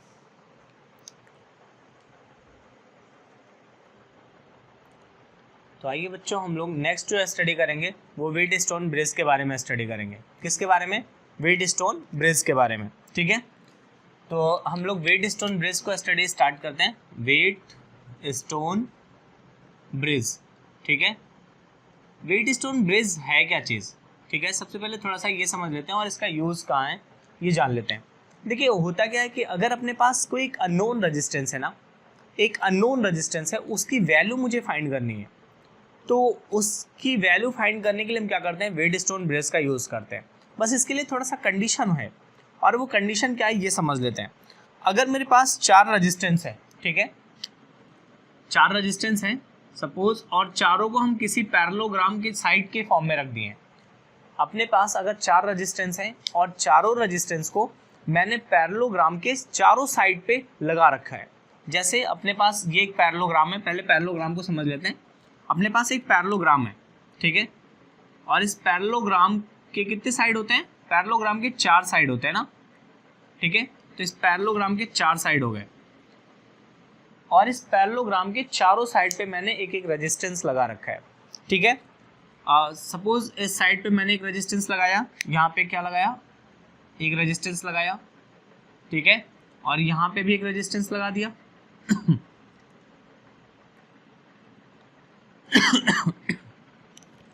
तो इस पैरेललोग्राम के 2 साइड पे तो हमने रेजिस्टेंस लगा दिया, और ये तीसरे साइड पे भी रेजिस्टेंस लग गया, ठीक है। एक साइड और बचा हुआ है, इसको भी लगा देते हैं। यहाँ पे भी हमने रेजिस्टेंस ऐड कर रखा, ठीक है।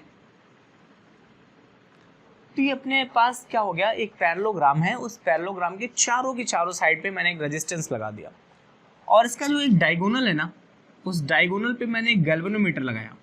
क्या लगाया, गैल्वेनोमीटर, और साथ ही साथ मैंने क्या लगा दिया, की लगा दिया, ठीक है। और ये इस तरीके से अपना एक स्ट्रक्चर तैयार हुआ। स्ट्रक्चर में है क्या, मेरे पास एक पैरेललोग्राम है, और उस पैरेललोग्राम के चारों साइड पे मैंने एक एक रेजिस्टेंस लगा रखा है, ठीक है। और उसके डायगोनल पे, किसी एक डायगोनल पे मैंने एक गैल्वेनोमीटर लगाया है, और उसके साथ एक मैंने की लगा रखा है, ठीक है। और इस स्ट्रक्चर को मैंने एक बैटरी से कनेक्ट कर दिया है, ठीक।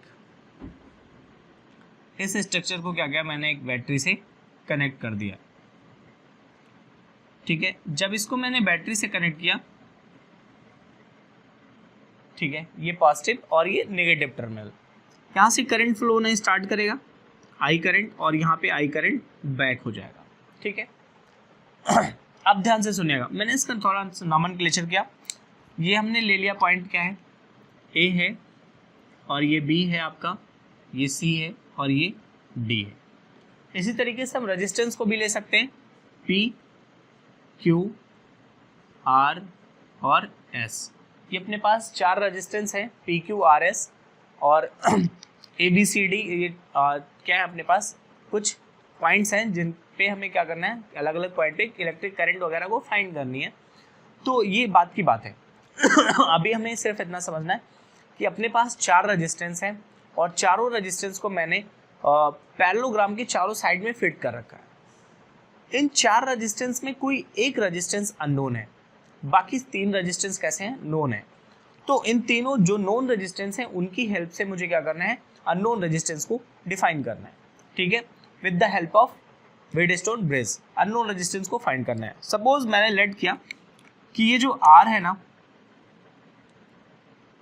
ये कैसा है, अननोन है। जो रेजिस्टेंस आर है ये अननोन है, और इस आर रेजिस्टेंस को मुझे डिफाइन करना है। सपोज कर लिया, नथिंग मैटर, आर ही हो, कोई भी हो सकता है। आर है, आर को मुझे क्या करना है, डिफाइन करना है। और ये चारों रेजिस्टेंस किस में लगे हुए हैं, पैरेललोग्राम के चारों साइड में लगे हुए हैं। With the help of Wheatstone bridge we have to find the value of R. अब हमें करना क्या है, व्हीटस्टोन ब्रिज के अकॉर्डिंग हुआ क्या।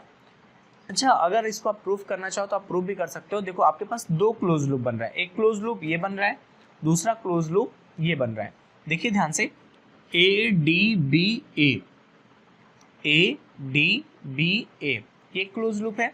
दूसरा क्लोज लूप आपके पास बन रहा है DBCD, और इन दोनों क्लोज लूप में आप क्या करोगे, KVL अप्लाई कर दोगे। KVL क्या होता है, in a closed loop the algebraic sum of all potential is 0। आप KVL अप्लाई करोगे, आराम से आपकी वेडस्टोन ब्रिज प्रूफ हो जाएगी।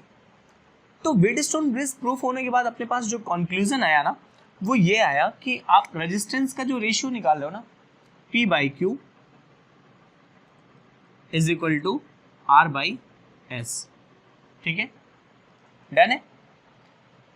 P/Q is equal to R/S, ये जो रेजिस्टेंस का रेशियो आया ना, यहाँ से अगर 3 रेजिस्टेंस आपके पास नोन है और चौथा कोई भी रेजिस्टेंस अननोन है तो आप उसको डिफाइन कर सकते हो।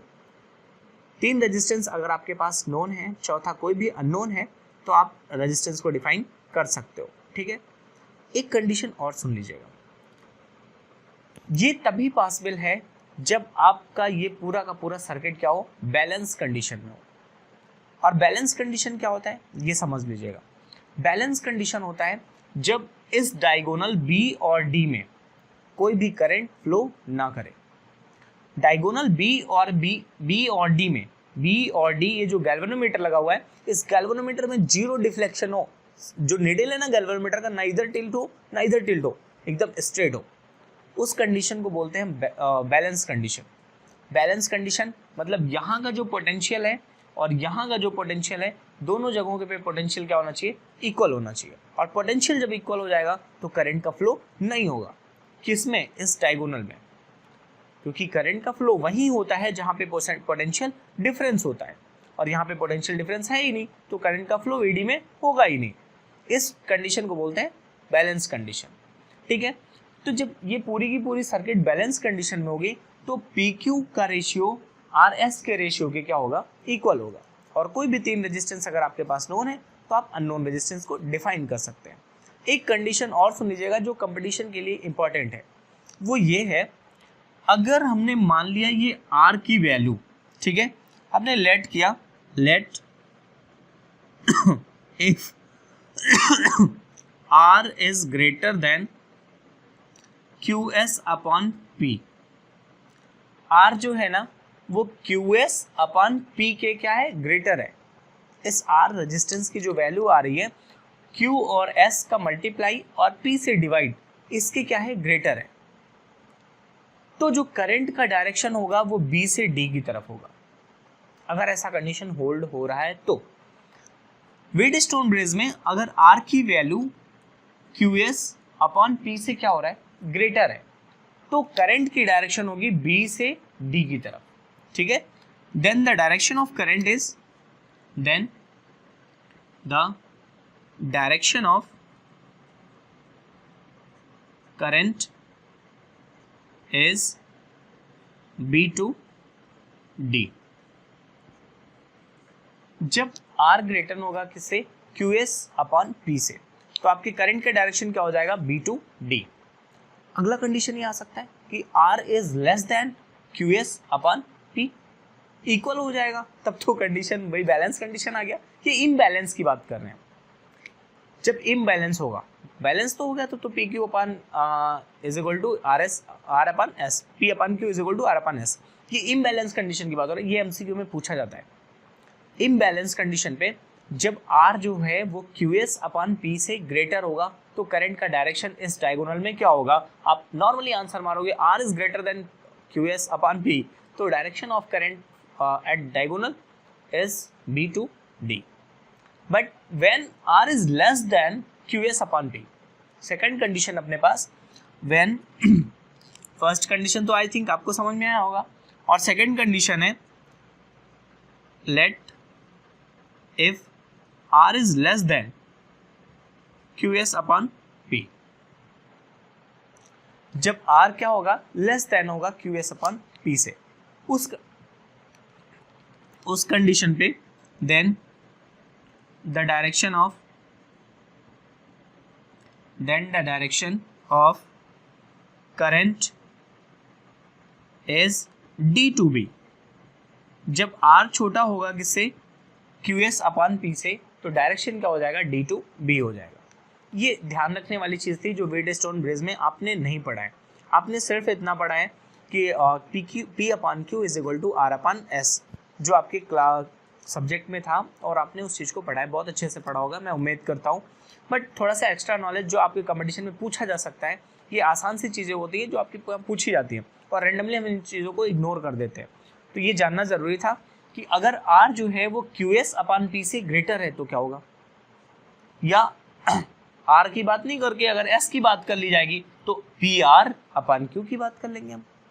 अगर Q की बात करेगा तो PR अपॉन S की बात कर लेंगे हम, ठीक है। अगर Q की P के बारे में बात करें तो QS अपॉन R के बारे में बात करेंगे। इस तरीके से आप सेटअप कर सकते हो। तो अगर R जो है वो ग्रेटर होगा QS अपॉन P से, तो डायरेक्शन क्या होगा, B to D। लेकिन R अगर छोटा होगा तो डायरेक्शन D to B हो जाएगा। ये था आपका Wheatstone bridge. Wheatstone bridge balance condition के लिए था। जब बैलेंस कंडीशन होगा तो P by Q is equal to R by S की वैल्यू होती है। व्हीटस्टोन ब्रिज का जो यूज़ होता है वो होता है क्या, अननोन रेजिस्टेंस को फाइंड करना। और इसमें सारे के सारे रेजिस्टेंस किस में लगे होते हैं, पैरेललोग्राम के चारों साइड्स में लगे होते हैं। बैलेंस कंडीशन पे होता क्या है, डायगोनल पे जो चीज़ें लगी होती हैं उसमें करंट फ्लो नहीं होता है। मतलब डायगोनल के दोनों टर्मिनल पे पोटेंशियल क्या हो जाता है, इक्वल हो जाता है। और जब पोटेंशियल डिफरेंस नहीं रहेगा तो करंट का फ्लो नहीं होता है। तो ये चीज़ें आप स्नैपशॉट ले लीजिए, फिर हम लोग आगे बढ़ते हैं।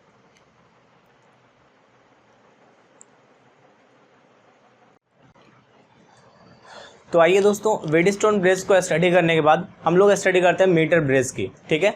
मीटर ब्रिज क्या होता है, मीटर ब्रिज को थोड़ा समझते हैं, ठीक है। व्हीटस्टोन ब्रिज समझने के बाद हम लोग क्या समझेंगे, मीटर ब्रिज, ठीक है। मीटर ब्रिज क्या होता है, ये एक ऐसा ब्रिज होता है जिसमें मीटर लगा होता है, नहीं। मीटर ब्रिज उसको नहीं बोलता है कि एक ऐसा ब्रिज जिसमें मीटर लगाओ। मीटर ब्रिज एक आपके पास इंस्ट्रूमेंट होता है, ठीक, डिवाइस होता है। उस डिवाइस के सहारे हम क्या करते हैं, किसी भी अननोन रेजिस्टेंस को फाइंड करते हैं। व्हीटस्टोन ब्रिज में भी क्या था, आपके पास 4 रेजिस्टेंस होते थे। 4 रेजिस्टेंस की हेल्प से आप किसी एक अननोन रेजिस्टेंस को फाइंड करते थे, जिसमें हमने आपको कंडीशन भी बताया कि जो आपका रेजिस्टेंस की वैल्यू होगी वो QS अपॉन P के अगर ग्रेटर है तो करंट BD के डायरेक्शन में फ्लो होगी, लेकिन अगर लेस है तो DB के डायरेक्शन में करंट का फ्लो होगा। अब पोटेंशियल मीटर ब्रिज क्या होता है, अगर आपके पास कोई एक अननोन रेजिस्टेंस है, उस अननोन रेजिस्टेंस को आप शंट के हेल्प से क्या करना चाहते हो, फाइंड आउट करना चाहते हो। तो ध्यान से देखना, मीटर ब्रिज का जो स्ट्रक्चर होता है कुछ इस तरीके से होता है कि इसमें आपके पास एक अननोन रेजिस्टेंस होता है जो यहाँ पे कनेक्ट होता है, और इस रेजिस्टेंस के साथ एक शंट भी यहाँ कनेक्ट होता है। शंट क्या होता है, एक वेरिएबल रेजिस्टेंस होता है, ठीक है। इस अननोन रेजिस्टेंस R को आपको फाइंड करना होता है with the help of shunt, ठीक है। और यहाँ पे क्या होता है, आपका रजिस्टिव वायर लगा होता है, आपका रजिस्टिव वायर होता है। रजिस्टिव वायर क्या होता है, रजिस्टिव वायर के पर यूनिट लेंथ में क्या होता है, रेजिस्टेंस होता है ना। रजिस्टिव वायर की पर यूनिट लेंथ में क्या होता है, रेजिस्टेंस होता है। ये आपका रजिस्टिव वायर लगा हुआ है A से B तक, ठीक है। और इस रजिस्टिव वायर का जो टोटल लेंथ होता है ये 100 सेंटीमीटर का होता है, मतलब 1 मीटर का होता है। ये आपका जो टोटल वायर होता है ना, ये 1 मीटर का होता है, बोल तो 100 सेंटीमीटर का होता है, ठीक है। 100 सेंटीमीटर का होता है। अब इस शंट और रेजिस्टेंस से हमने क्या किया, हमने एक गैल्वेनोमीटर लगा करके क्या कर दिया, जॉकी की लगा दिया, ठीक है। जॉकी की लगा दिया। इस जॉकी की का काम क्या होता है, इस रजिस्टिव वायर पर मूव करना, ठीक है। इस जॉकी की का काम क्या होता है, इस रजिस्टिव वायर पे मूव करना। और आगे की अपनी सर्किट ये होती है कंटिन्यू, यहाँ पे एक बैटरी लगी होती है। कुछ इस तरीके से अपना मीटर ब्रिज काम कर रहा होता है, ठीक है। इस बैटरी से आप करंट को सप्लाई करते हो और इस रेजिस्टेंस R और शंट के बीच में एक जॉकी की लगी होती है जो गैल्वेनोमीटर की सहायता से कनेक्ट होती है। अब ये जॉकी की क्या करती है, इस रजिस्टिव वायर पे रन करती है। जब ये जॉकी की इस रजिस्टिव वायर पे रन करेगा, और रजिस्टिव वायर के हर यूनिट लेंथ में क्या होता है, रेजिस्टेंस होता है, तो ये इस पे जब रन करेगा तो पर्टिकुलर जब रन करते करते किसी एक पॉइंट पे पहुंचेगा जहां पर ये गैल्वेनोमीटर क्या आ जाएगा, 0 डिफ्लेक्शन में आ जाएगा। मतलब जो ये पॉइंट है आपका, ये पॉइंट यहाँ का पोटेंशियल, और सपोज यहाँ पे अपने को 0 डिफ्लेक्शन का कंडीशन मिला, इस पॉइंट पर 0 डिफ्लेक्शन C हमने ले लिया, जहाँ पे हमें 0 डिफ्लेक्शन का कंडीशन मिला।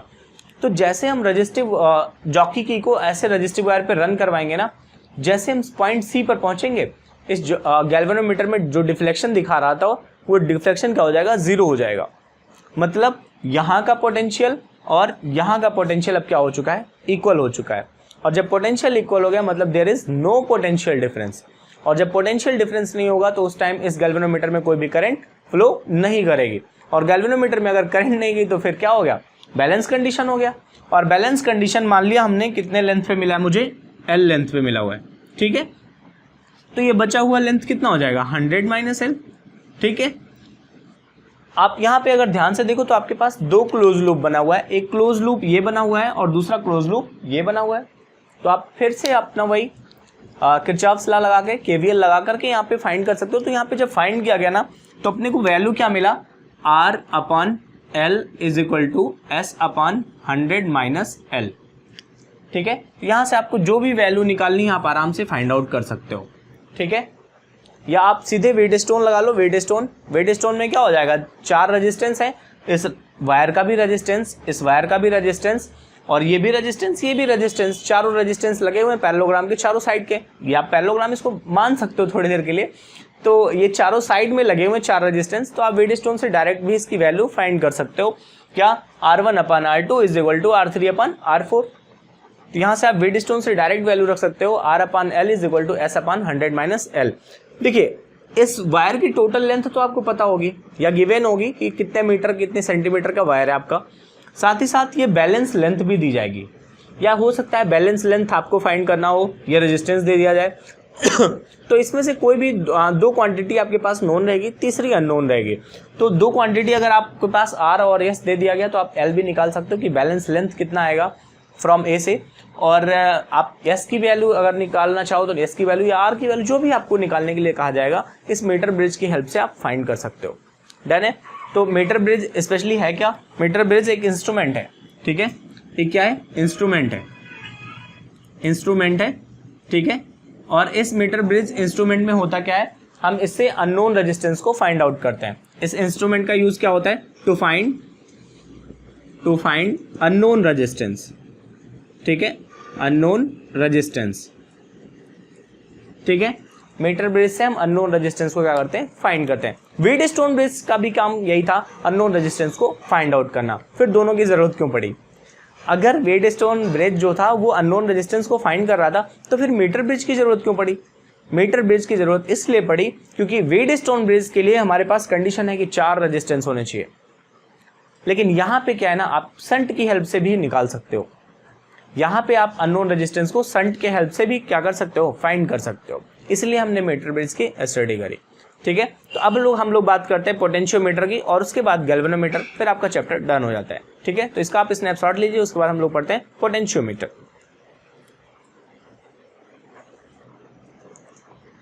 तो आइए बच्चों हम लोग स्टडी करते हैं पोटेंशियोमीटर की।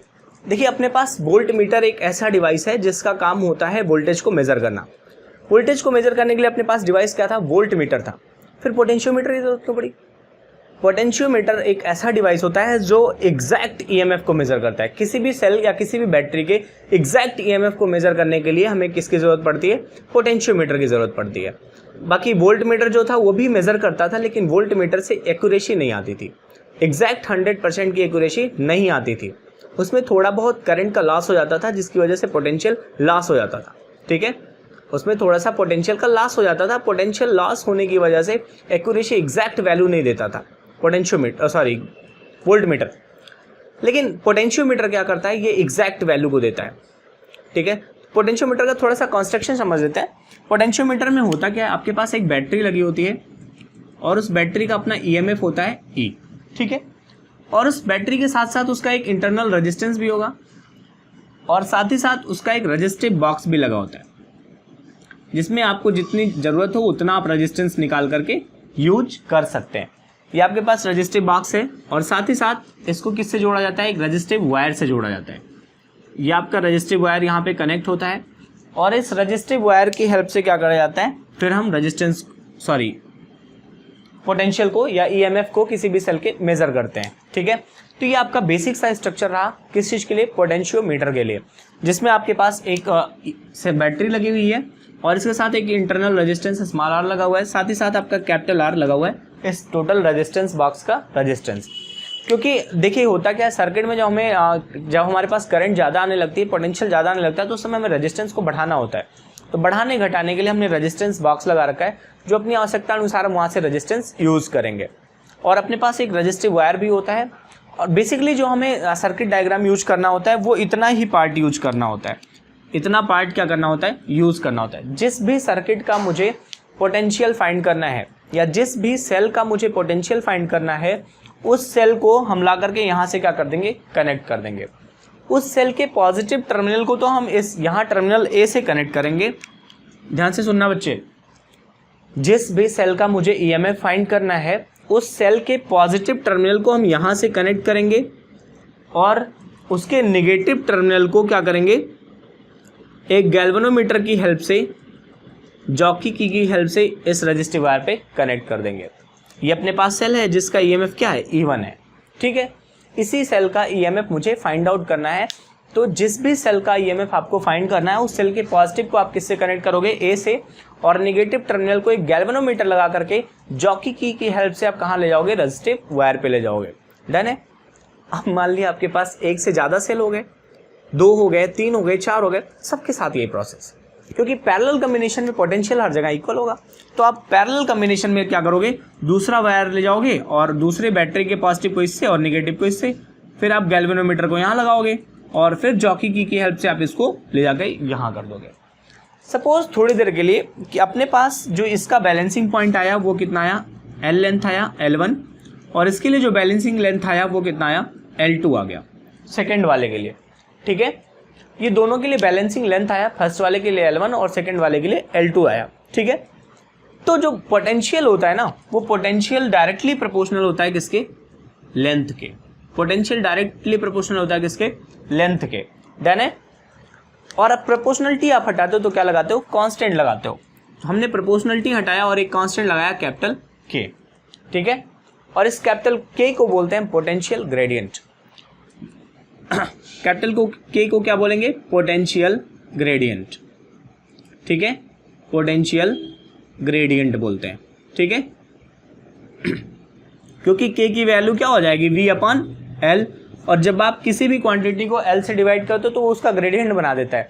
जैसे वेलोसिटी ग्रेडियंट बनाना हुआ तो velocity upon length, force gradient F/L, length gradient, length gradient नहीं, प्रेशर ग्रेडियंट बनाना हुआ तो P/L। ऐसे ही वोल्टेज ग्रेडियंट है ना, पोटेंशियल ग्रेडियंट, तो V/L हो गया। जब भी आपको ग्रेडियंट बनाना हो तो आप सीधे लेंथ से उसको डिवाइड कर दीजिए, आपका ग्रेडियंट बन जाएगा। अब ये नहीं कि अब मास ग्रेडियंट बनाने चले जाओ, ठीक है M/L नहीं, कुछ चीज़ें हैं जिनका ग्रेडियंट होता है। जैसे पोटेंशियल का हो गया V/L, प्रेशर ग्रेडियंट हो गया P/L। ठीक है, ऐसे ही चीज़ें हैं जिनका आप ग्रेडियंट बना, वेलोसिटी ग्रेडियंट हो गया V/L, तो इसका आप ग्रेडियंट बना सकते हो। ठीक है, तो K = क्या हो जाएगा, V/L। ठीक है, तो आप जानते हो V प्रोपोर्शनल है किसके, L के, मतलब जो पोटेंशियल है ना उस बैटरी का वो इस लेंथ के डायरेक्टली प्रोपोर्शनल है। तो आप मेरे को क्या E1 और E2, अगर मैंने इसको नाम दे दिया E1 और E2 की आप वैल्यू नहीं निकाल सकते हो, क्योंकि आपको इसकी वैल्यू EMF ही तो निकालना है ना, तो आप डायरेक्ट निकाल सकते हो E1/E2 = पोटेंशियल लेंथ के डायरेक्टली प्रोपोर्शनल है। तो E1 का लिए लेंथ क्या है, L1/L2। यहाँ से आप किसी भी बैटरी का EMF डायरेक्ट फाइंड कर सकते हो। तो पोटेंशियोमीटर एक ऐसा डिवाइस होता है जिसका यूज़ करते हैं किसी भी बैटरी का एग्जैक्ट EMF फाइंड करने में। अगर मुझे किसी भी बैटरी का एग्जैक्ट EMF चाहिए तो उसके लिए मैं क्या यूज़ करूँगा, पोटेंशियोमीटर। अगर मैं वोल्ट मीटर यूज़ करता हूँ पोटेंशियोमीटर की जगह तो वो एग्जैक्ट EMF नहीं बताता है, कुछ EMF उसका लॉस हो जाता है, कुछ एनर्जी उसकी लॉस हो जाती है। ठीक है, तो पोटेंशियोमीटर का जो यूज़ है वो क्या है, किसी भी बैटरी का EMF निकालने में, साथ ही साथ किसी भी सेल का इंटरनल रेजिस्टेंस भी निकालने में यूज किया जाता है। किसी भी सेल का इंटरनल रेजिस्टेंस भी, जैसे ये सेल है ना, तो सेल के अंदर भी एक रेजिस्टेंस होता है। कैसे होता है, ध्यान से देखना। सेल का स्ट्रक्चर थोड़ा सा समझ लेते हैं। अपने पास हमने मान लिया एक सेल है, ये क्या, अपने पास एक सेल है। आपको पता है सेल में 2 इलेक्ट्रोड होते हैं, एक इलेक्ट्रोड ये है और एक इलेक्ट्रोड ये, जिसमें से एक को हम कैथोड बोलते हैं और दूसरे को क्या बोलते हैं, एनोड बोलते हैं। एक को कैथोड और दूसरे को क्या बोलते हैं, एनोड बोलते हैं। जो कैथोड होता है उस पर सारे के सारे निगेटिव चार्ज का कलेक्शन हो जाता है, जो एनोड होता है उस पर सारे के सारे पॉजिटिव चार्ज का कलेक्शन हो जाता है। अब यहाँ पे तो सारे के सारे पॉजिटिव हो जाए, यहाँ पे सारे के सारे निगेटिव, मतलब ये एनोड हो गया, ठीक है, ये अपने पास एनोड हो गया और ये कैथोड हो गया, ठीक है। सेल टू टाइप्स के होते हैं, प्राइमरी सेल और सेकेंडरी सेल, ठीक है। प्राइमरी सेल जो होता है वो नॉन रिचार्जेबल होता है और सेकेंडरी सेल जो होता है वो रिचार्जेबल होता है, ठीक है। तो सेल में दो इलेक्ट्रोड होते हैं, एक एनोड होता है, दूसरा कैथोड होता है। एनोड पे सारे के सारे पॉजिटिव कलेक्ट हो जाते हैं और कैथोड पे सारे के सारे नेगेटिव कलेक्ट हो जाते हैं। इन चार्ज के कलेक्शन में ना जो आप वर्क करते हो कि सारे के सारे पॉजिटिव को कहाँ भेजना चाहोगे, आप एनोड पे भेजना चाहोगे और सारे के सारे नेगेटिव को कैथोड पे भेजना चाहोगे। तो ये जो इलेक्ट्रॉन और प्रोटॉन को सेपरेट करने में जो वर्क डन करते हो, यही उस बैटरी का क्या हो जाता है, ईएमएफ हो जाता है। अगर ईएमएफ आप समझना चाहो तो आप बोल सकते हो कि inside the battery to separate the charge at cathode and anode the total work done is known as EMF of the cell या ईएमएफ ऑफ द बैटरी, ठीक है। चार्ज को एक दूसरे से एनोड या कैथोड पे सेपरेट करने में जो आप वर्क डन करते हो उसी को हम बोलते हैं क्या, ईएमएफ, उस सेल के लिए। अब जब आप इस सेल में बहुत सारे केमिकल भरे होते हैं, केमिकल मटेरियल, डाइलेक्ट्रिक मटेरियल भरे होते हैं तो होता क्या है, उन मटेरियल के अगेंस्ट आप वर्क करते हो, उन मटेरियल को क्रॉस करके आप लेके जाते हो ना चार्ज को सेपरेट करने के लिए। तो वो मटेरियल क्या करते हैं, थोड़ा वो रेजिस्टेंस का काम करते हैं, चार्ज को फ्लो होने के लिए रोकते हैं, बोलते हैं नहीं सिमरन नहीं जाना है ना। लेकिन आप सिमरन को क्या करते हो, जबरदस्ती वर्क करवाते हो, नहीं बेटा तुम्हें सेपरेट होना ही होना है। तो आप सिमरन को लेकर के जाते हो और ये बोलते हैं नहीं सिमरन यू कांट गो, आप बोलते हो नहीं सिमरन यू कैन गो, है ना। तो आप सिमरन को भेजते हो वहाँ पे, बेटा चलो तुम्हें यहाँ नहीं रहना है, इधर उधर नहीं घूमना है, कैथोड पे जाना है। और पॉजिटिव को क्या बोलते हो, बेटा तुम्हें एनोड पे जाना है। और आप ले जाने में वर्क डन करते हो, वही वर्क डन क्या हो जाती है, उस बैटरी में ईएमएफ के फॉर्म में कंजर्व हो जाती है, डन है। तो इस बैटरी में इसका कुछ इंटरनल रेजिस्टेंस भी होगा ना, जो इस सिमरन को जाने से रोक रही है। तो उसकी इंटरनल रेजिस्टेंस की वैल्यू क्या होगी वो मुझे कौन बताता है, पोटेंशियोमीटर बता देता है। पोटेंशियोमीटर के अकॉर्डिंग अगर इंटरनल रेजिस्टेंस मुझे डिफाइन करना है तो internal resistance R is equal to होता है L1/L2 - 1 × R, ठीक है। L1/L2 क्या है, L1 जो है वो फर्स्ट सेल का ईएमएफ है और L2 जो है वो सेकंड सेल का ईएमएफ है और कैपिटल R क्या है, आपका ये रजिस्टिव बॉक्स का रेजिस्टेंस है, डन है। अगर ये आपको पता है तो आप डायरेक्ट इस सेल का इंटरनल रेजिस्टेंस निकाल सकते हो। तो इंटरनल रेजिस्टेंस के लिए अपनी ये वैल्यू है, ये किसके लिए है, इंटरनल रेजिस्टेंस के लिए। ये ध्यान रखना बच्चे, ये डायरेक्ट यहाँ से क्वेश्चन पूछा जाता है, ये नहीं आपसे दिया जाएगा कि मतलब पहले घुमा फिर आके क्वेश्चन दिया जाए। डायरेक्ट पूछेगा कि आपके पास दो बैटरी है, दोनों बैटरी का पोटेंशियल इतना इतना है और उस बैटरी का जो बैलेंसिंग पॉइंट आ रहा है ना वो इतना इतना लेंथ आ रहा है, तो आप उसका इंटरनल रेजिस्टेंस निकालो। तो डायरेक्ट मेरे पास क्या होना चाहिए, L1 और L2 होना चाहिए, रजिस्टिव बॉक्स का कितना ओम का रेजिस्टेंस आपने लगा रखा है। अब डायरेक्ट इंटरनल रेजिस्टेंस को डिफाइन कर सकते हो, ठीक है। तो लेंथ और रजिस्टिव बॉक्स का रेजिस्टेंस देकर के आपसे डायरेक्ट इंटरनल रेजिस्टेंस पूछेगा, तो आपको फार्मूला आना चाहिए small r is equal to L1/L2 - 1 × capital R। Capital R क्या है, total resistance of the circuit है। तो आई होप कि आपको पोटेंशियोमीटर समझ में आया होगा। ये क्या है टॉपिक अपना, पोटेंशियोमीटर। मैंने टॉपिक का नाम नहीं लिखा है, ठीक है, तो आप यहाँ लिख लो पोटेंशियोमीटर है, पोटेंशियोमीटर। और इस पोटेंशियोमीटर का यूज क्या होता है, to define the exact EMF of the cell. इसका यूज क्या होता है, to define exact EMF of cell. किसी भी सेल का एग्जैक्ट ईएमएफ अगर मेरे को चाहिए तो मुझे क्या यूज करना पड़ेगा, पोटेंशियोमीटर, ना कि वोल्टमीटर। वोल्टमीटर में थोड़ा बहुत एरर होता है, अगर आप जानना चाहो तो मैं थोड़ा सा बता सकता हूँ आपको कि कैसे एरर होता है। ध्यान से सुनिएगा। मान लिया मैंने एक सर्किट लिया और उस सर्किट का रेजिस्टेंस सपोज 2 ओम का है, ठीक है, 2 ओम का रेजिस्टेंस है और उस सर्किट में 5 एम्पियर की धारा बह रही है, 5 एम्पियर का करंट फ्लो हो रहा है, ठीक है, 5 एम्पियर का करंट इसमें फ्लो हो रहा है जिसमें 2 ओम का रेजिस्टेंस लगा हुआ है। अब इस सर्किट का अगर मुझे पोटेंशियल फाइंड करना है तो मैं इसके पैरेलल में क्या करूंगा, एक वोल्टमीटर लगाऊंगा, क्योंकि पैरेलल में वोल्टमीटर क्या होता है, वोल्टेज हर जगह इक्वल होता है। तो इसके पैरेलल, तो नॉर्मली अगर पहले इसी सर्किट की ऐसे बात करें तो according to Ohm's law 5 ampere की करंट फ्लो हो रही है, 2 एम्पियर का 2 ओम का रेजिस्टेंस लगा हुआ है, तो इसका टोटल जो पोटेंशियल आ गया ना 2 5 10 वोल्ट का आ गया, डन है ना, 10 वोल्ट आना चाहिए। अब मैं वोल्टमीटर लगा करके इसका पोटेंशियल मेजर करूंगा। तो देखना बच्चे, मैंने यहाँ पे यहाँ पे मैं आपको समझा रहा हूँ, यह रेजिस्टेंस लगा हुआ है, इसमें 5 एम्पियर की करंट फ्लो हो रही है और 2 ओम का रेजिस्टेंस लगा हुआ है, ठीक है, 2 ओम का रेजिस्टेंस लगा हुआ है। मैंने इसी के पैरेलल में क्या कर दिया, एक वोल्ट मीटर लगा दिया, वोल्ट मीटर लगा दिया और कोशिश हमारी ये रहेगी कि इस वोल्ट मीटर में कम से कम करंट आए, ठीक है, इस वोल्ट मीटर में कम से कम करंट आए, क्योंकि ज़्यादा करंट आएगी तो वोल्ट मीटर नुकसान हो जाएगा, ठीक है। कम करंट आए तो सपोज मान लिया ये इस जंक्शन पे आने के बाद करंट 2 पार्ट्स में डिवाइड हो जाएगी, कुछ करंट रेजिस्टेंस की तरफ जाएगी और कुछ करंट वोल्ट मीटर की तरफ आएगा। मान लिया हमने 4 एम्पियर का करंट इस कहाँ जा रहा है, रेजिस्टेंस के पास, और 1 एम्पियर का करंट कहाँ रहा है, वोल्ट मीटर के पास, ठीक है। ज़्यादा से ज़्यादा रेजिस्टेंस को मैंने ज़्यादा से ज़्यादा करंट को मैंने रेजिस्टेंस के पास भेजने की कोशिश की है। तो मैंने 4 एम्पियर का जो करंट है ना उसको रेजिस्टेंस के पास ट्रांसफ़र किया है और 1 एम्पियर का जो करंट है उसको मैंने वोल्ट मीटर के पास ट्रांसफ़र किया है। अब हुआ क्या इसमें, आप देखो जब 4 एम्पियर का करंट यहाँ जाएगा तो 4 2 जा 8 वोल्ट, यहाँ पे कितनी बैटरी हो जाएगी 8 वोल्ट की, और पहले कितना आया था 10 वोल्ट, बट अपने पास कितना आ गया 8 वोल्ट।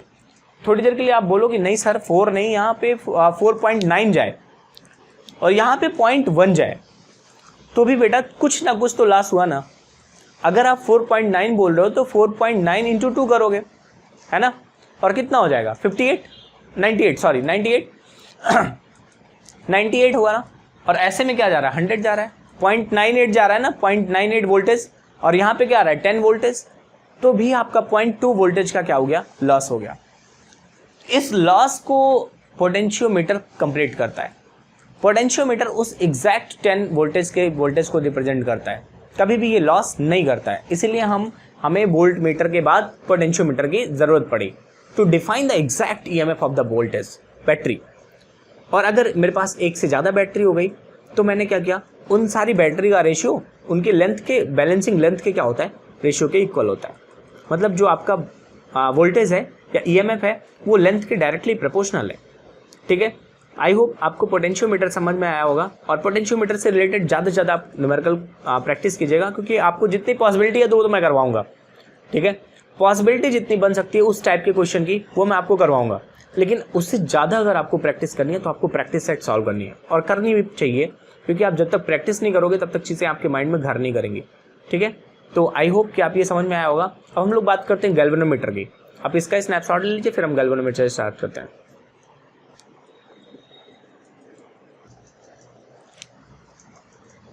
तो आइए बच्चों हम लोग गैल्वेनोमीटर को स्टार्ट करते हैं। और गैल्वेनोमीटर में बेसिकली हम जान लेते हैं गैल्वेनोमीटर है क्या चीज़, ठीक है। तो गैल्वेनोमीटर एक सेंसिटिव डिवाइस है। गैल्वेनोमीटर है क्या चीज़, गैल्वेनोमीटर जो है ये एक सेंसिटिव डिवाइस है। गैल्वेनोमीटर, ये गैल्वेनोमीटर क्या है, एक सेंसिटिव डिवाइस है, ठीक है। कैसा सेंसिटिव डिवाइस है भाई क्या इसके अंदर ये आपको देख के और सेंसिटिव हो जाता है, नहीं ऐसा नहीं है। गैल्वेनोमीटर क्या है, एक सेंसिटिव डिवाइस है, सेंसिटिव डिवाइस है, ठीक है, सेंसिटिव डिवाइस। सेंसिटिव डिवाइस का मतलब ये करंट सेंसिटिविटी भी शो कर रहा है और वोल्टेज सेंसिटिविटी भी शो रहा है। मतलब अगर आप इससे, सेंसिटिविटी का मतलब होता है पर्टिकुलर उस रीजन में जाने के बाद आपके पास कुछ हलचल हो। ऐसा नहीं कि गैल्वेनोमीटर आपको देखा और हलचल करने लगा, आपको देख के नहीं हलचल कर रहे हैं। अगर आप उसको किसी ऐसी जगह पे ले जा रहे हो जहाँ इलेक्ट्रिक करंट है तो उसके अंदर सेंसिटिविटी आती है, मतलब थोड़ा सा उसको लेकर के जागरूक हो जाता है ना। तो उसके पास, गैल्वेनोमीटर पास क्या है, करंट सेंसिटिविटी है, साथ ही साथ वोल्टेज सेंसिटिविटी भी है। वोल्टेज, अगर वोल्टेज की जगह आप इसका यूज़ कर रहे हो तो ये भी उस टाइम पे सेंसिटिव हो जाता है, मतलब एक्टिव हो जाता है। तो ये देखा गया कि गैल्वेनोमीटर का यूज़ हम कहाँ कर सकते हैं, करंट को भी मेज़र करने में कर सकते हैं और वोल्टेज को भी मेज़र करने में कर सकते हैं, क्योंकि इसने दोनों सेंसिटिविटी शो करी, करंट सेंसिटिविटी और voltage sensitivity. Current sensitivity, current sensitivity और वोल्टेज सेंसिटिविटी, ठीक है, वोल्टेज सेंसिटिविटी। इस गैल्वेनोमीटर ने करंट सेंसिटिविटी भी शो करी और वोल्टेज सेंसिटिविटी भी शो करी। यहाँ पे ये माना गया कि अब गैल्वेनोमीटर का यूज़ हम छोटे मोटे करंट को भी मेज़र करने में कर सकते हैं और वोल्टेज को भी मेज़र करने में कर सकते हैं, लेकिन एक ह्यूज अमाउंट के करंट या ह्यूज अमाउंट के वोल्टेज को नहीं, एक स्मॉल अमाउंट के करंट और वोल्टेज को मेज़र करने में हम गैल्वेनोमीटर का यूज़ कर सकते हैं। अब गैल्वेनोमीटर का स्ट्रक्चर थोड़ा सा समझ लेते हैं। देखिए गैल्वेनोमीटर में होता क्या है, हमारे पास दो हैवी मैग्नेट होते हैं, दो हैवी मैग्नेट होते हैं, ठीक है। और मैग्नेट वो भी कैसे होते हैं, कर्व्ड शेप में होते हैं। कर्व्ड शेप में लेने का भी एक रीजन है, कर्व्ड शेप में ही मैग्नेट का सिलेक्शन क्यों किया गया, जिससे रेडियल मैग्नेटिक फील्ड जनरेट हो। कौन सा magnetic field, radial magnetic field. ये एक पॉइंट आप नोट करते जाइएगा। कर्व्ड शेप लेने का रीजन क्या है, जिससे हमारे पास रेडियल मैग्नेटिक फील्ड जनरेट हो। अब आप खुद ही सोचिएगा, जब यहाँ से मैग्नेटिक फील्ड लाइंस निकलेंगी तो ऐसे निकलेंगी बीच की तरफ, यहाँ से निकलेंगी तो भी ऐसे, यहाँ से निकलेंगी ऐसे, ये भी ऐसे।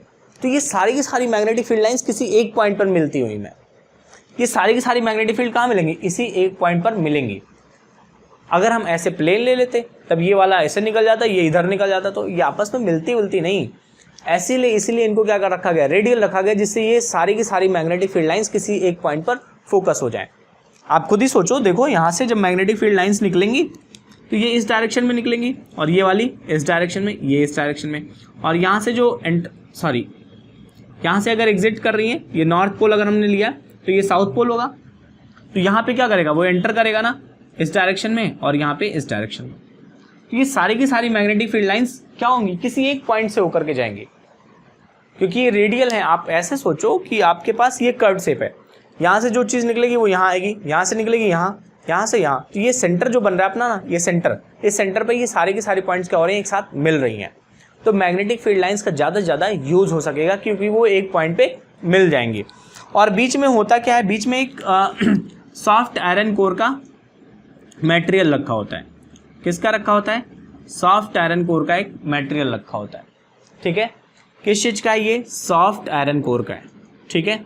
सॉफ्ट आयरन कोर का है, मतलब आयरन का है, ठीक है। सॉफ्ट आयरन है, ये क्या करेगा, ये जितनी भी मैग्नेटिक फील्ड लाइंस यहाँ से निकल के आ रही हैं सबको अपनी तरफ एब्जॉर्ब कर लेगा, क्योंकि ये बढ़िया एब्जॉर्प्शन होगा। आयरन क्या करती है, मैग्नेट को अपनी तरफ अट्रैक्ट करती है ना, तो ये सारी की सारी मैग्नेटिक फील्ड लाइंस को अपनी तरफ अट्रैक्ट कर लेगा। और जब ये सारी की सारी मैग्नेटिक फील्ड लाइंस को अपनी तरफ अट्रैक्ट कर लेगा, तो इस सॉफ्ट आयरन कोर से हम क्या कर देते हैं, वायर को रैप कर देते हैं। क्या कर देते हैं, वायर को रैप कर देते हैं, वायर को क्या कर देते हैं, लपेट देते हैं, ठीक है। यहाँ से हमने वायर को लपेट दिया, और लपेटने के बाद होता क्या है, ध्यान से समझिएगा, इसके बीच में एक स्प्रिंग लगा होता है, ठीक है। इसके बीच में एक स्प्रिंग लगा होता है, और उस स्प्रिंग से ही पॉइंटर को क्या कर दिया जाता है, कनेक्ट कर दिया जाता है। ये स्प्रिंग है, स्प्रिंग से ही पॉइंटर को कनेक्ट कर दिया जाता है, ठीक है। और ये पॉइंटर क्या करता है, आपके मीटर से कनेक्ट होता है, ठीक है, जहां मीटर पे आप रीडिंग नोट करते हो, ठीक है। ये पॉइंटर आपके मीटर से कनेक्ट होता है। होता क्या है कि जब आप इस मैग्नेटिक फील्ड लाइंस में क्या करते हो, चेंजिंग करवाते हो, तो इस वायर जो रैप किया हुआ ना, इसमें इंड्यूस्ड ईएमएफ क्रिएट होता है, और इंड्यूस्ड ईएमएफ क्रिएट होता है तो स्प्रिंग पे एक टॉर्क लगता है, और टॉर्क लगने की वजह से ये क्या होता है, ये मूव करता है, पॉइंटर मूव करता है, जिसके भी यहाँ पे आप रीडिंग मेजर करते हो, ठीक है। तो ये रहा गैल्वेनोमीटर का जो कंस्ट्रक्शन है, वो पोर्शन। यहाँ कंस्ट्रक्शन से आपका कुछ नहीं पूछा जाएगा तो ये पूछा जा सकता है कि हमने रेडियल मैग्नेट का सिलेक्शन क्यों किया। रेडियल मैग्नेट का सिलेक्शन इसलिए किया, सर्कुलर मैग्नेट का सिलेक्शन इसलिए किया, जिससे अपने को क्या हो, सारी की सारी मैग्नेटिक फील्ड लाइंस किसी एक पॉइंट पर मीट हो। सारी की सारी मैग्नेटिक फील्ड लाइंस को एक पॉइंट पर मिलाने के लिए हमने रेडियल मैग्नेटिक फील्ड का यूज किया। डन है। प्लेन का यूज क्यों नहीं किया, प्लेन का यूज अगर हम करेंगे तो उससे हम ज्यादा से ज्यादा मैग्नेटिक फील्ड लाइंस का यूज नहीं कर पाएंगे, क्योंकि वो कॉन्सेंट्रिक नहीं होंगी ना, एक सेंटर पे नहीं मिलेंगी, कोई इधर निकल गया कोई इधर निकल गया, तो ऐसे में उनका यूज नहीं कर पाएंगे, इसलिए हम रेडियल मैग्नेटिक फील्ड का यूज करते हैं। तो अगर रेडियल मैग्नेटिक फील्ड का यूज करें, इसमें स्प्रिंग लगा तो उस पर टॉर्क कितना आएगा, अगर स्प्रिंग लगा हुआ है तो उस पर टॉर्क कितना आएगा, ठीक है। तो उस पर टॉर्क की जो वैल्यू आती है, वो टॉर्क की वैल्यू आती है tau is equal to NIAB। Tau is equal to क्या होता है, NIAB। N क्या है आपका, N क्या है, नंबर ऑफ टर्न्स, जितना टर्न्स आपने वायर को रैप किया ना सॉफ्ट आयरन कोर पे, वो नंबर ऑफ टर्न्स है। I क्या है, इसमें कितना करंट फ्लो हो रहा है, ठीक है। और A क्या है, एरिया है, किसका एरिया है, इस सॉफ्ट आयरन कोर का, ठीक है, इसका क्या है, एरिया है। और B क्या है, इस मैग्नेट की वजह से कितना मैग्नेटिक फील्ड जनरेट हुआ है, ठीक है। तो यहाँ पे जितना टॉर्क जनरेट हुआ, उस टॉर्क की वैल्यू क्या आ गई, NIAB आ गया। डन है। अब ध्यान से सुनना बच्चे, इस गैल्वेनोमीटर ने क्या किया, करंट सेंसिटिविटी भी शो करी, करंट सेंसिटिविटी भी शो करी। तो करंट सेंसिटिविटी इसकी कितनी आई है, तो करंट सेंसिटिविटी की अगर हम बात करें, करंट सेंसिटिविटी, करंट सेंसिटिविटी की वैल्यू जो आई थी वो आया था आपके पास phi upon I is equal to NAB upon के। करंट सेंसिटिविटी की वैल्यू कितनी आई, यहां से भी क्वेश्चन आपके पूछे जाते हैं कि करंट सेंसिटिविटी कितनी होगी, NAB अपान के हो जाएगा, जहां पे के क्या है, उस स्प्रिंग का रीस्टोरिंग फोर्स कांस्टेंट है, ठीक है, वेयर के इज रीस्टोरिंग फोर्स कांस्टेंट है, ठीक है। अरे भैया जब आपने स्प्रिंग में पढ़ा है ना कि जब फोर्स लगता है तो ये फोर्स क्या होता है, इसमें जो डिस्प्लेसमेंट होता है, क्योंकि इस स्प्रिंग में कैसा डिस्प्लेसमेंट होगा, लीनियर तो होगा नहीं कि स्प्रिंग ऐसे सीधे फैलेगी, नहीं, स्प्रिंग आपके पॉइंटर को ऐसे रोटेशनल मोशन कराएगी, तो इसमें जो डिस्प्लेसमेंट होगा वो एंगुलर होगा। एंगुलर डिस्प्लेसमेंट को मैंने फाई से रिप्रेजेंट किया, और इस फाई की जगह जब हम प्रोपोर्शनलिटी हटाएंगे तो एक कांस्टेंट लगाएंगे, उस कांस्टेंट को लगाया गया के फाई, जहां पे के क्या है आपका रिस्टोरिंग फोर्स कांस्टेंट है और फाई क्या है एंगुलर डिस्प्लेसमेंट है। तो अपने पास जो करंट सेंसिटिविटी आ गया ना, phi upon I is equal to NAB upon K. ए आपको पता है, बी आपको पता है और एन आपको पता है, नंबर ऑफ टर्न्स है। अब करंट सेंसिटिविटी तो इसने शो कर दिया, साथ ही साथ इसने वोल्टेज सेंसिटिविटी भी शो करी है ना, तो वोल्टेज सेंसिटिविटी क्या हो जाएगी ये ध्यान से समझते हैं। वोल्टेज सेंसिटिविटी, ठीक है, वोल्टेज सेंसिटिविटी की वैल्यू क्या होगी ये ध्यान से देखना बच्चे। अगर मैं I की जगह V/R रख दूं, I की जगह क्या रख दूं V/R, तो मेरे पास क्या हो जाएगा फाई अपान V, और R ऊपर चला जाएगा और उसको इधर ट्रांसफर करेंगे तो अपने पास क्या आ जाएगा NAB अपान के इंटू 1 अपान R, और ये हो जाएगा आपका वोल्टेज सेंसिटिविटी। तो ये फार्मूला आपको प्रिपेयर होना चाहिए, क्योंकि करंट सेंसिटिविटी और वोल्टेज सेंसिटिविटी ये भी पूछा जाता है, ठीक है। तो आप ये फार्मूला याद रखिएगा, इसका आप डायरेक्ट यूज करेंगे एग्जाम में, ठीक है। तो गैल्वेनोमीटर ने हमने देखा क्या कि करंट सेंसिटिविटी और वोल्टेज सेंसिटिविटी इन दोनों को शो कर रहे हैं। अगर ये करंट सेंसिटिविटी शो कर रहा है तो गैल्वेनोमीटर एज एन एमीटर भी वर्क कर सकता है। अगर ये voltage sensitivity use show off कर रहा है, मतलब ये galvanometer as an voltmeter भी यूज कर सकता है। तो अगला हमारा जो टारगेट है वो क्या है, गैल्वेनोमीटर को एज एन एमीटर और galvanometer as an voltmeter use करने का, ठीक है। तो आप इसका स्नैपशॉट ले लीजिए और फिर हम लोग पढ़ते हैं गैल्वेनोमीटर एज एन एमीटर और एज एन वोल्ट मीटर, फिर इस चीज को हम खत्म करते हैं।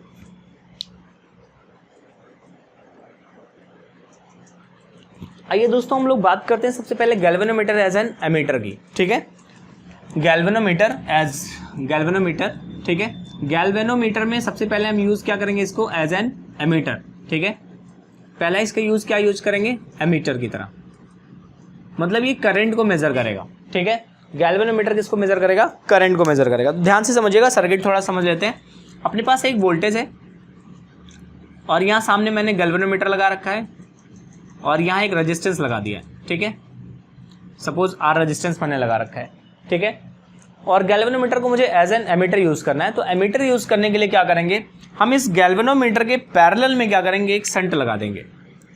गैल्वेनोमीटर के पैरेलल में क्या लगा देंगे, एक शंट लगा देंगे, ठीक है। ये शंट है, ठीक है। और शंट की वैल्यू गैल्वेनोमीटर से कम ही रखेंगे। कंडीशन ये इसके लिए कि शंट जो है वो गैल्वेनोमीटर से क्या हो, कम हो। जब शंट की वैल्यू गैल्वेनोमीटर से कम होगी तो ज़्यादा से ज़्यादा करंट कहाँ से पास होगी, इस शंट से पास होगी। जहाँ रेजिस्टेंस कम, करंट की वैल्यू वहाँ ज़्यादा, तो ज़्यादा से ज़्यादा करंट इस शंट से पास होगा, जिसकी वजह से आपका गैल्वेनोमीटर जलेगा नहीं, बचा रह जाएगा, ठीक है। तो जब क्वेश्चन ये भी पूछा जा सकता है कि गैल्वेनोमीटर को एमीटर में चेंज करने के लिए मैं शंट या रेजिस्टेंस को कहाँ लगाऊंगा, तो शंट या रेजिस्टेंस को मैं कहाँ लगाऊंगा, गैल्वेनोमीटर के पैरेलल में लगाऊंगा। कंडीशन दूसरा पूछा जा सकता है कि उस शंट या रेजिस्टेंस की वैल्यू क्या होनी चाहिए, तो वो हमेशा गैल्वेनोमीटर से कम होना चाहिए। अगर कम है तभी ज़्यादा से ज़्यादा करंट कहाँ से आ जाएगा, शंट से आ जाएगा। तो ध्यान से देखिएगा, अगर मैं इस फिगर को यूज़ करूँ, ठीक है, इतने फिगर को मैं बाहर निकालूँ तो मेरे पास क्या बनेगा, ध्यान से समझना बच्चे। ये मेरे पास आया पॉइंट और यहाँ से ये गैल्वेनोमीटर में चला गया, ठीक है। और यहीं से फिर ये क्या लगा हुआ है, शंट लगा हुआ है जो यहाँ पे कनेक्ट हो रहा है।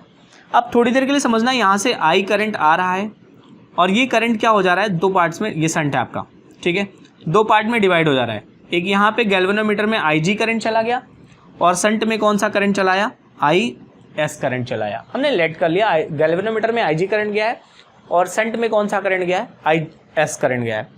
तो यहाँ पे अगर हम KVL अप्लाई करें तो मेरे को मैंने ये डायरेक्शन ले लिया, ठीक है, ये डायरेक्शन ले लिया, तो यहाँ से मुझे क्या मिलेगा, सारे के सारे करंट का पोटेंशियल का अलजेब्रिक सम क्या हो जाएगा, 0। तो यहाँ से मैं लिख सकता हूँ, ध्यान से समझना बच्चे, IG इंटू गैल्वेनोमीटर का जो रेजिस्टेंस है वो हमने मान लिया G है सॉरी ये माइनस हो जाएगा ना, क्योंकि अपनी डायरेक्शन के अपोजिट है तो माइनस साइन के साथ, और शंट वाले में जो करंट जा रहा है ये अपनी डायरेक्शन में है तो इसमें क्या हो जाएगा, IS इंटू S, ये बराबर क्या हो जाएगा, 0 हो जाएगा। तो इसको अगर हम सिंप्लीफाई करें तो मेरे पास क्या निकल के आएगा, IS is equal to IG IS into S, IG into G। तो यहाँ से अगर मैं शंट की वैल्यू निकालना चाहूँ तो मैं लिख सकता हूँ S is equal to IG into G upon IS। ये एक फार्मूला तो अपने पास ये बन गया, ठीक है। अगर मैं बात करूँ इस जंक्शन की, जंक्शन पे, तो जंक्शन की बात करूँ, एट जंक्शन पे जो अपने पास टोटल करंट I है ना, ये IG और IS के क्या है, इक्वल है ना, ये KCL के according at a junction the algebraic sum of all current is 0। तो देखो ये करंट आ रहा है और ये दोनों जा रहे हैं ना, तो जाने वाले को अगर हम निगेटिव लेंगे, ध्यान से समझो, आने वाले करंट को अगर हम I को पॉजिटिव लेंगे और जाने वाले को नेगेटिव, तो क्या हो जाएगा, IG और IS भी जा रहा है तो इसको IS इज इक्वल टू 0, और यहाँ से अपने पास क्या हो जाएगा, IG प्लस IS, यहाँ से IS की वैल्यू क्या हो जाएगी, I माइनस IG हो जाएगा। डन है। इसको अगर हम उठा के यहाँ पुट करते हैं तो अपने S की वैल्यू क्या मिल जाएगी, IG into capital G whole upon I minus IG हो जाएगा, ठीक है। ये हो जाएगा अपने पास शंट की वैल्यू। तो आपको दोनों फार्मूले प्रिपेयर करने हैं, दोनों में से जो भी आप एग्जाम में आपके यहाँ पूछा जाएगा वो आप डायरेक्ट अप्लाई करो, क्योंकि वहाँ पे आपके पास इतना टाइम नहीं होगा, आप डिराइव करो। बट मैंने आपको बता दिया है, इनकेस आप भूल जाते हो तो आप यहाँ से फाइंड कर सकते हो वैल्यू, ठीक है। अब बात करते हैं हम गैल्वेनोमीटर को एज एन एमीटर यूज करने के लिए, ठीक है। सॉरी, एमीटर तो हो चुका है, वोल्ट मीटर यूज करने के लिए galvanometer as a voltmeter क्योंकि ये वोल्टेज सेंसिटिविटी भी शो किया है, तो मतलब ये वोल्टेज को मेजर कर सकता है। तो अब इसको as an voltmeter use करना है, तो वोल्ट मीटर यूज करने के लिए मुझे शंट को कहाँ लगाना होगा, सीरीज में लगाना होगा। और जब सीरीज में लगाएंगे तो रेजिस्टेंस क्या हो जाएगा, ज़्यादा हो जाएगा, मतलब वहाँ पे करंट कम जाएगी, ठीक है। तो गैल्वेनोमीटर भी आपका क्या होगा, सेफ रहेगा।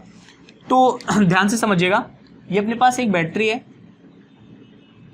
इस बैटरी में यहाँ पे हमने रेजिस्टेंस लगाया है और इस रेजिस्टेंस का क्या मेजर करना है, मुझे वोल्टेज मेजर करना है, ठीक है।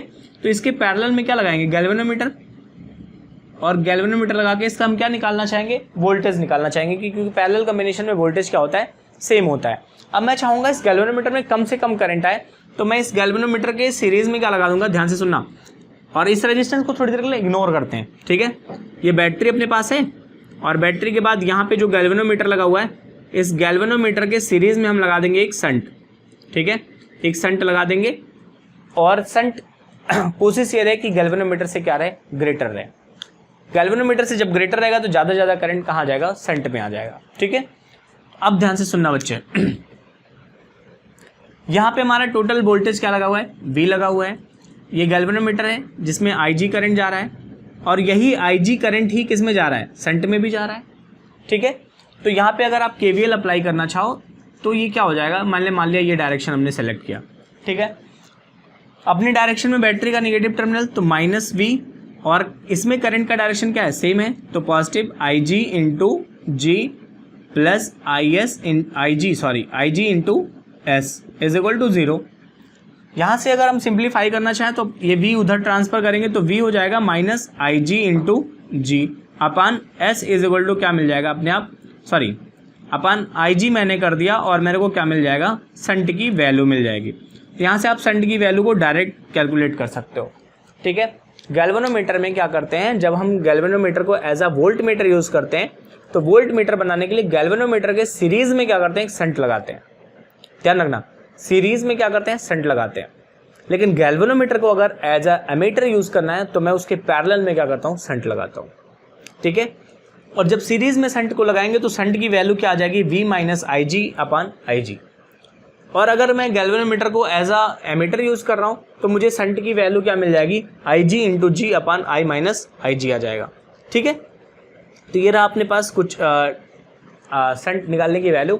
और गैल्वेनोमीटर को कैसे मैं वोल्ट मीटर, कैसे मैं एमीटर यूज़ कर सकता हूँ, ये सारी चीज़ें आपने देख रखी है, डन है। तो आई थिंक आपको समझ में आया होगा गैल्वेनोमीटर का कॉन्सेप्ट, और इस तरीके से आपका पूरा का पूरा चैप्टर ये डन होता है। करंट इलेक्ट्रिसिटी का चैप्टर डन होता है। एक बार जल्दी से हम रिकॉल करते हैं कि हमने पढ़ा गया है। देखिए इसमें हमने जो पढ़ा है वो किरचॉफ्स लॉ पढ़ा है, जिसमें 2 रूल थे, एक केवीएल और केसीएल। केसीएल जो था वो कंजर्वेशन ऑफ चार्ज को एक्सप्लेन कर रहा था, केवीएल जो था कंजर्वेशन ऑफ एनर्जी को एक्सप्लेन कर रहा था। फिर हमने पढ़ा वेटस्टोन ब्रिज। वेटस्टोन ब्रिज से अननोन रेजिस्टेंस को डिफाइन करना था, R1/R2 is equal to R3/R4। फिर हमने पढ़ा क्या, मीटर ब्रिज। मीटर ब्रिज का काम क्या था, अननोन रेजिस्टेंस को फाइंड आउट करना with the help of shunt. वहाँ पे आपके पास वैल्यू निकल के आई R/L is equal to S/100 - L। फिर हमने पोटेंशियोमीटर पढ़ा। पोटेंशियोमीटर में हमने क्या देखा, पोटेंशियोमीटर में हमने देखा कि इसका यूज़ करते थे एग्जैक्ट ईएमएफ निकालने के लिए किसी भी सेल का। और हमने देखा ईएमएफ जो है ना वो सेल के लेंथ के जो बैलेंसिंग लेंथ आ रहा था ना उस लेंथ के डायरेक्टली प्रोपोर्शनल था। तो वहाँ से हम अगर 2 सेल मेरे पास हैं तो E1/E2 is equal to L1/L2 निकाल सकते हैं। फिर हमने देखा गैल्वेनोमीटर, और गैल्वेनोमीटर में हमने देखा क्या कि गैल्वेनोमीटर में क्या लग रहा है, और जो हमने स्प्रिंग लिया है उस स्प्रिंग की वजह से क्या लग रहा है, टॉर्क लग रहा है, और उस टाउ की वैल्यू क्या थी, NIAB। ठीक है, और फिर उसकी वजह से हमने देखा कि ये गैल्वेनोमीटर क्या शो कर रहा है, करंट सेंसिटिविटी और वोल्टेज सेंसिटिविटी भी शो कर रहा है। इसका मतलब क्या हुआ कि गैल्वेनोमीटर क्या दिखा सकता है, as a current measuring device बन सकता है, as a voltage measuring device बन सकता है। तो गैल्वेनोमीटर को मैंने एज एन एमीटर यूज़ करने के लिए उसके पैरेलल में एक शंट लगा दिया, और गैल्वेनोमीटर को as a voltmeter use करने के लिए मैंने उसके सीरीज़ में एक शंट लगा दिया। और जैसे ही मैंने उसके पैरेलल और सीरीज़ में एक शंट लगाया वो as an ammeter, as an voltmeter work करने लगा। तो मुझे शंट की वैल्यू निकालनी पड़ी कि कितने ओम का मैंने शंट लगाया है। मैंने शंट की वैल्यू निकाली। जब मैंने गैल्वेनोमीटर को एज एन एमीटर यूज़ किया तो मेरे पास शंट की वैल्यू क्या आ गई, IG इंटू G/IS। जबकि मैंने जब गैल्वेनोमीटर को as an voltmeter use किया तो मेरे पास शंट की वैल्यू क्या आ गई, V - IG इंटू G/IG। ठीक है, तो यहाँ से आप सिंप्लीफाई कर सकते हो, किसी भी वैल्यू को, शंट को आप फाइंड कर सकते हो। तो ऐसे वीडियोस को देखने के लिए आप चैनल को एक बार लाइक करके, सब्सक्राइब करके और अपने दोस्तों में शेयर कर दीजिए, क्योंकि आप जब ज़्यादा बच्चों की शेयरिंग करोगे तो ज़्यादा से ज़्यादा बच्चे इसका बेनिफिट ले सकेंगे। मुझे भी बेनिफिट होगा, आपको भी बेनिफिट होगा, मैं आपको और अच्छे कंटेंट प्रोवाइड करूँगा। और धीरे धीरे मेरी कोशिश यही रहेगी कि अब आपको आने वाले 2-3 दिन में आपको PDF भी दिया जाएगा। और आपसे अगर क्वेश्चन आपके पास नहीं होंगे तो आप मुझे बताना उस टाइम के बाद, क्योंकि अभी तो मैं खुद ही नहीं प्रोवाइड कर सकता, बट जैसे ही 2-3 दिन बीतता है मेरे पास सारी चीज़ें आ जाती हैं, मैं आपको PDF भी प्रोवाइड कर दूंगा। और अगर आपके पास क्वेश्चन होगा तो मैं क्वेश्चन भी आपको प्रोवाइड कर दूंगा, MCQ। हर टॉपिक से आपका कोशिश होना चाहिए 200 कम से कम क्वेश्चन आप सॉल्व करें, हर एक टॉपिक से। मिलता है तो ठीक है, नहीं मिलता है तो आपके लिए ऑप्शन मैं हूँ। ठीक है, आप मुझे बोलिएगा, मैं आपको प्रोवाइड कर दूंगा। ठीक है, तो आई होप कि आप ज़्यादा से ज़्यादा मेहनत करोगे और इस गलत फहमी को आप हटा दोगे कि इतने ही 20 या 25 क्वेश्चन को सॉल्व करके आप पूरी की पूरी एग्जाम क्वालिफाई कर सकते हो। नहीं बेटा, ये 20 या 25 सिर्फ आपके मॉडल हैं। इतने टाइप के क्वेश्चन बन सकते हैं इस स्टेट पे, इस लेवल के एग्जाम पे। अगर आप IIT वगैरह जा रहे हो तो IIT में तो फिर और भी बन सकते हैं टाइप, जो बन सकते हैं वो और भी टाइप बन सकते हैं, बट इस लेवल पे आपके 20 या 25 बहुत हो जाते हैं। आप 20 या 25 टाइप के क्वेश्चन का, हर एक टाइप का 10-10 क्वेश्चन अगर आप सॉल्व कर रहे हो तो आपके पास 200 क्वेश्चन हो जाएंगे। तो आप एग्ज़ाम को आसानी से, बहुत आसानी से क्रैक कर जाओगे। ठीक है, बस थोड़ा सा मेहनत आप करोगे, थोड़ा मेहनत हम करेंगे, जीत आपकी होगी। ठीक है, तो आज के लिए बस इतना ही रखते हैं। Thank you.